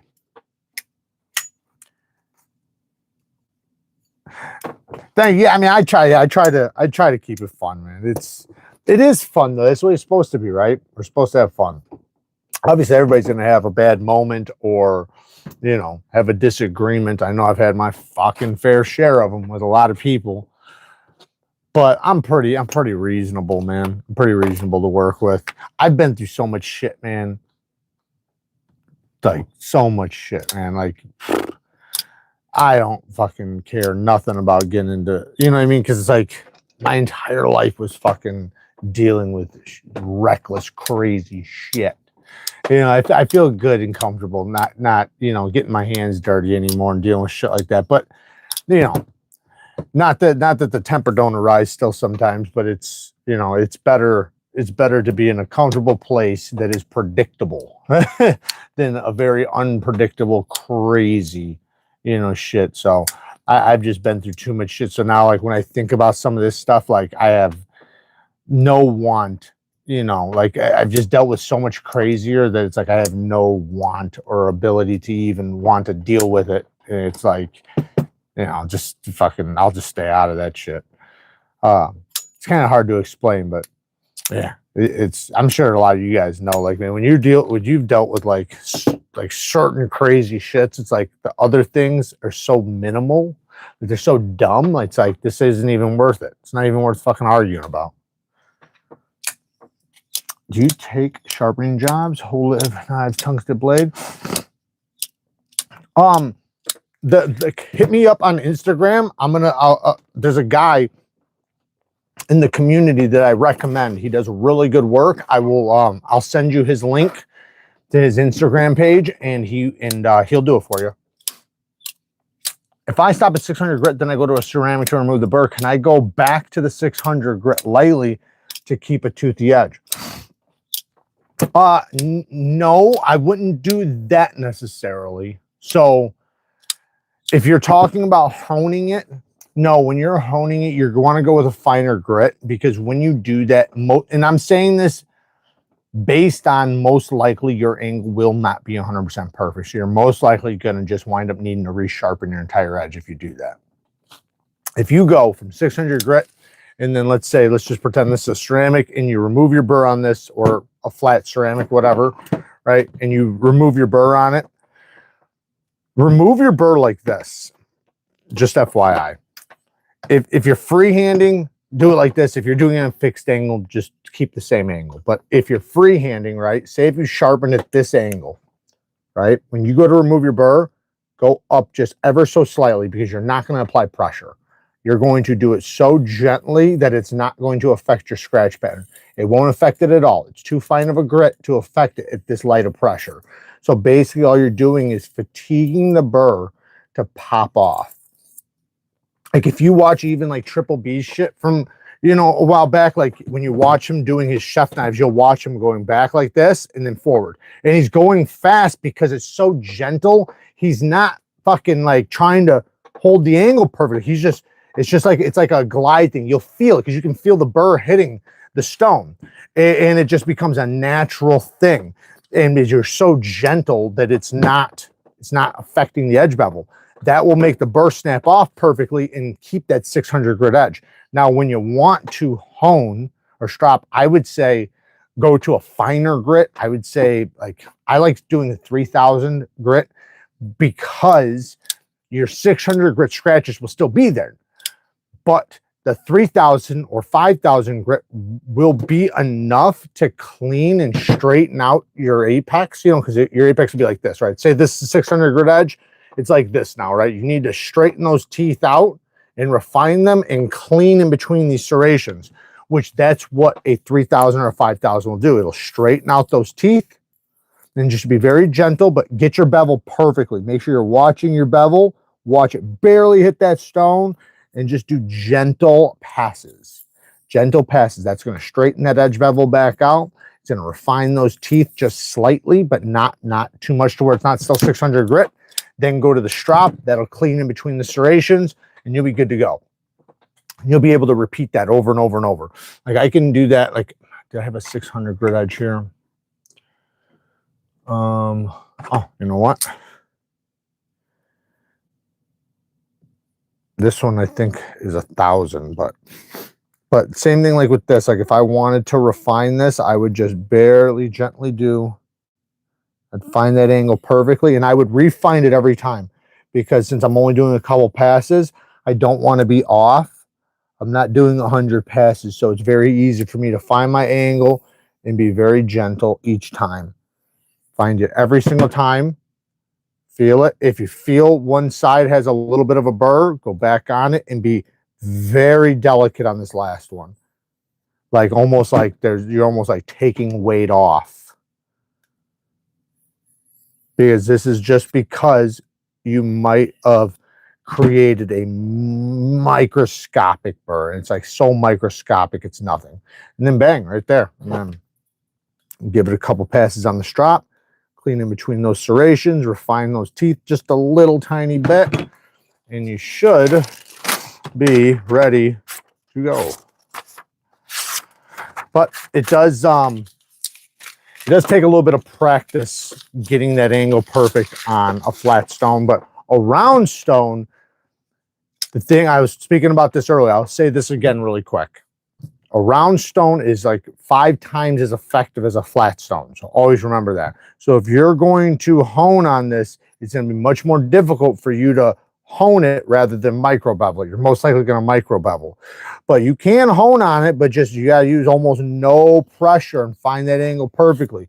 But in many cases, you're probably going to micro bevel ever so slightly, which is fine. It's a crude way of doing it, but I do it all the time and it works great.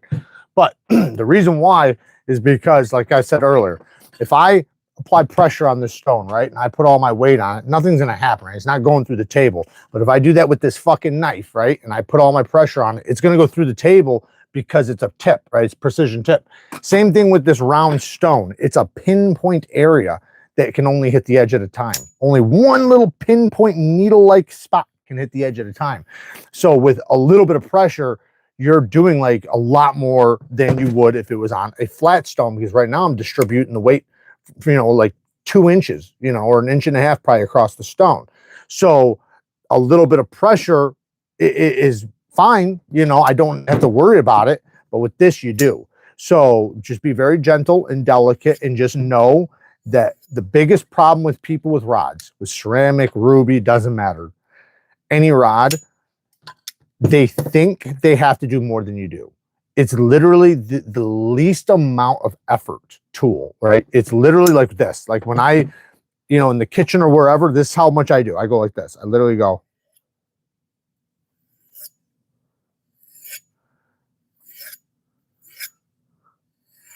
And I might do a couple little tiny gentle ones with no pressure. Bam, that's it. That's all I do.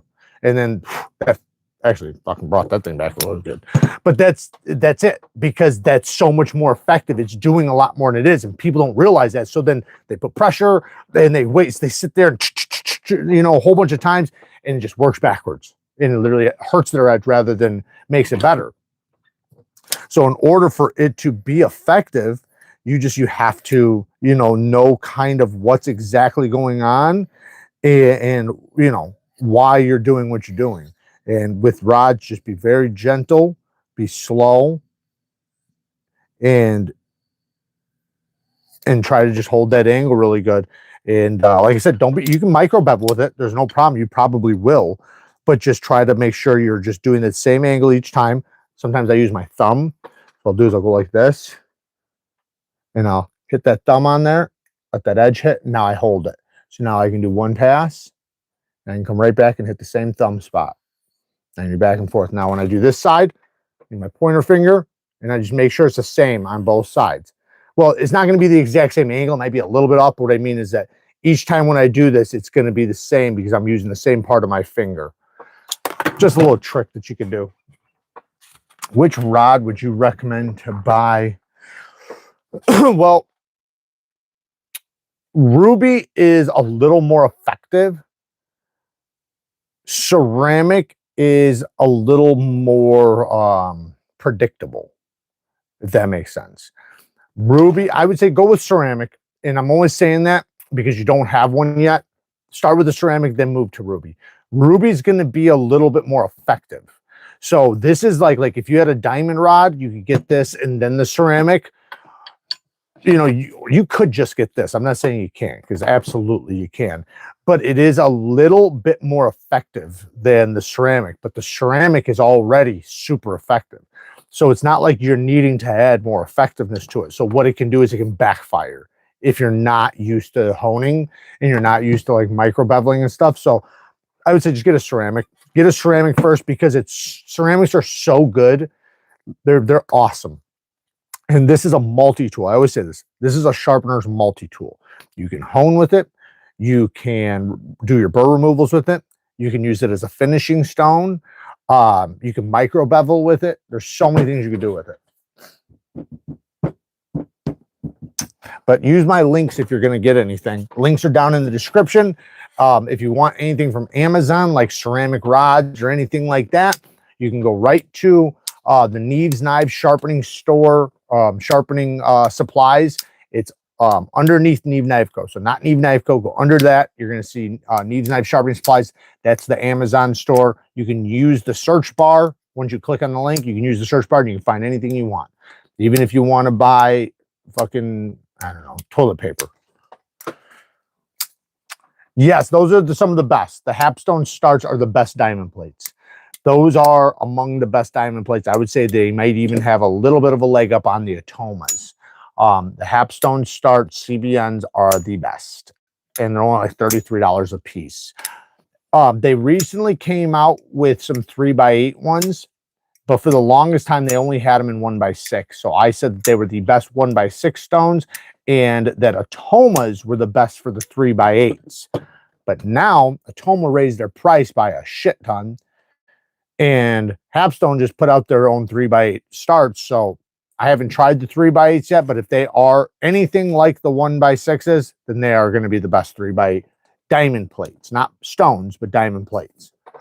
Like this is a diamond plate. It's a metal piece of plate with diamonds across the surface, but it's just on the surface, so it will wear off.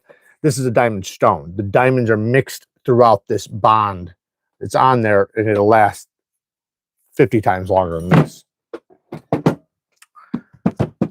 I think you need to update those links. Which one, Brandon? They should be fine. Most of them are all updated. I'm not sure which one. Maybe one of them you're clicking on. Maybe one needs to be updated. If it's is it the Amazon one? Is that the one you're talking about? Of course, it's the Amazon one. The one I'm recommending. I'll redo it when I get off. Jared, do you have any updates on the new projects in the works? Yes. Waiting for prototypes right now. I have something in the mail right now. It's about to show up, but that's a custom. It's going to be very expensive. There's only 10 of them. So it's very limited. It's only 10 of them, but it's a beautiful piece, and it's a fixed blade made in America. And it's got 3 people in on it, like working on it. So 3 different brains on it. It's going to be badass. But I have multiple folders in the works right now. I'm waiting for the prototypes. And then I have like 5 things that I'm getting ready to introduce to some manufacturers that I am very, very excited about. Like, this is some of my best work coming. Yeah, let's see how it goes. KPL, always KPL. You can find this on Neeves Knife Co. too. If you go to Neeves Knife Co., the first link in the description, Neeves Knife Co., KPL. Get KPL heavy and KPL regular. Don't get the light. They have packs. Don't even worry about getting the pack. The pack is, you're never going to use the light. Just get the regular and the heavy.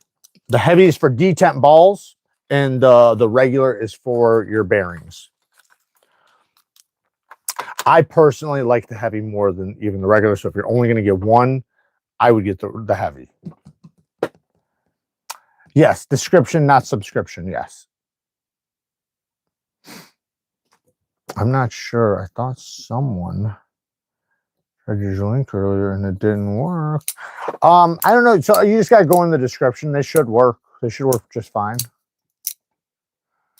Especially like maybe during the video. I don't know. I think they should, but if not, just wait till after the video, then they should work. They allow us to put links in typically with full length or with lives. But with vertical videos, they don't if they're short form. They don't allow us to. So you have to go to anytime you're watching any of the videos like shorts, there's no links I can give you.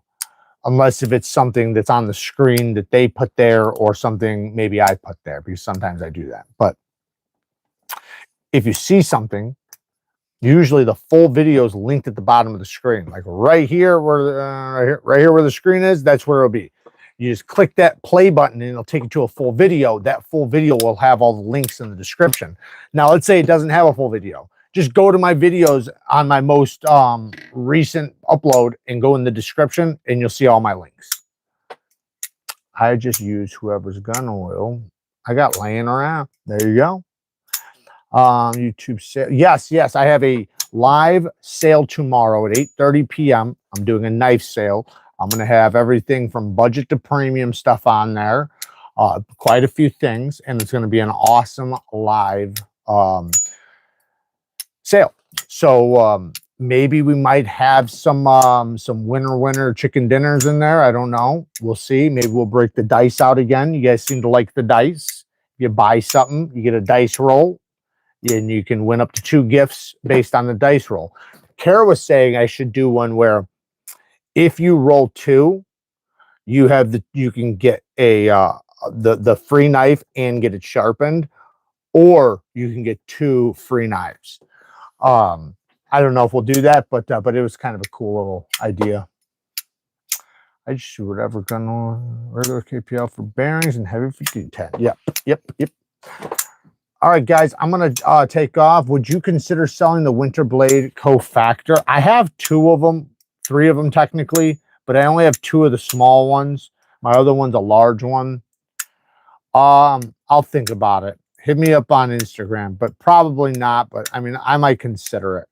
I do have 2 of them, and I'm not obviously able to, do everything with 2 of them. But just I don't do sharpening. If you want sharpening done, just contact me on Instagram. Neeves Knives on Instagram. just go to my Instagram page and DM me. Just message me in the DMs. I will see them in the morning and I will answer you first thing in the morning, and I will send you the link to the guy. He will take care of you. He's awesome. Just tell him I sent you. He'll know. He already knows. So, and he will take good care of you. He does incredible work. He really does. And once you see his page, you're going to see. You're going to be very comfortable with him. Once you see his fucking page. He does great work. All right, guys. I love you guys. I appreciate all the support. Work hard. Stay tough. Until next time. Tomorrow, live sale. Peace.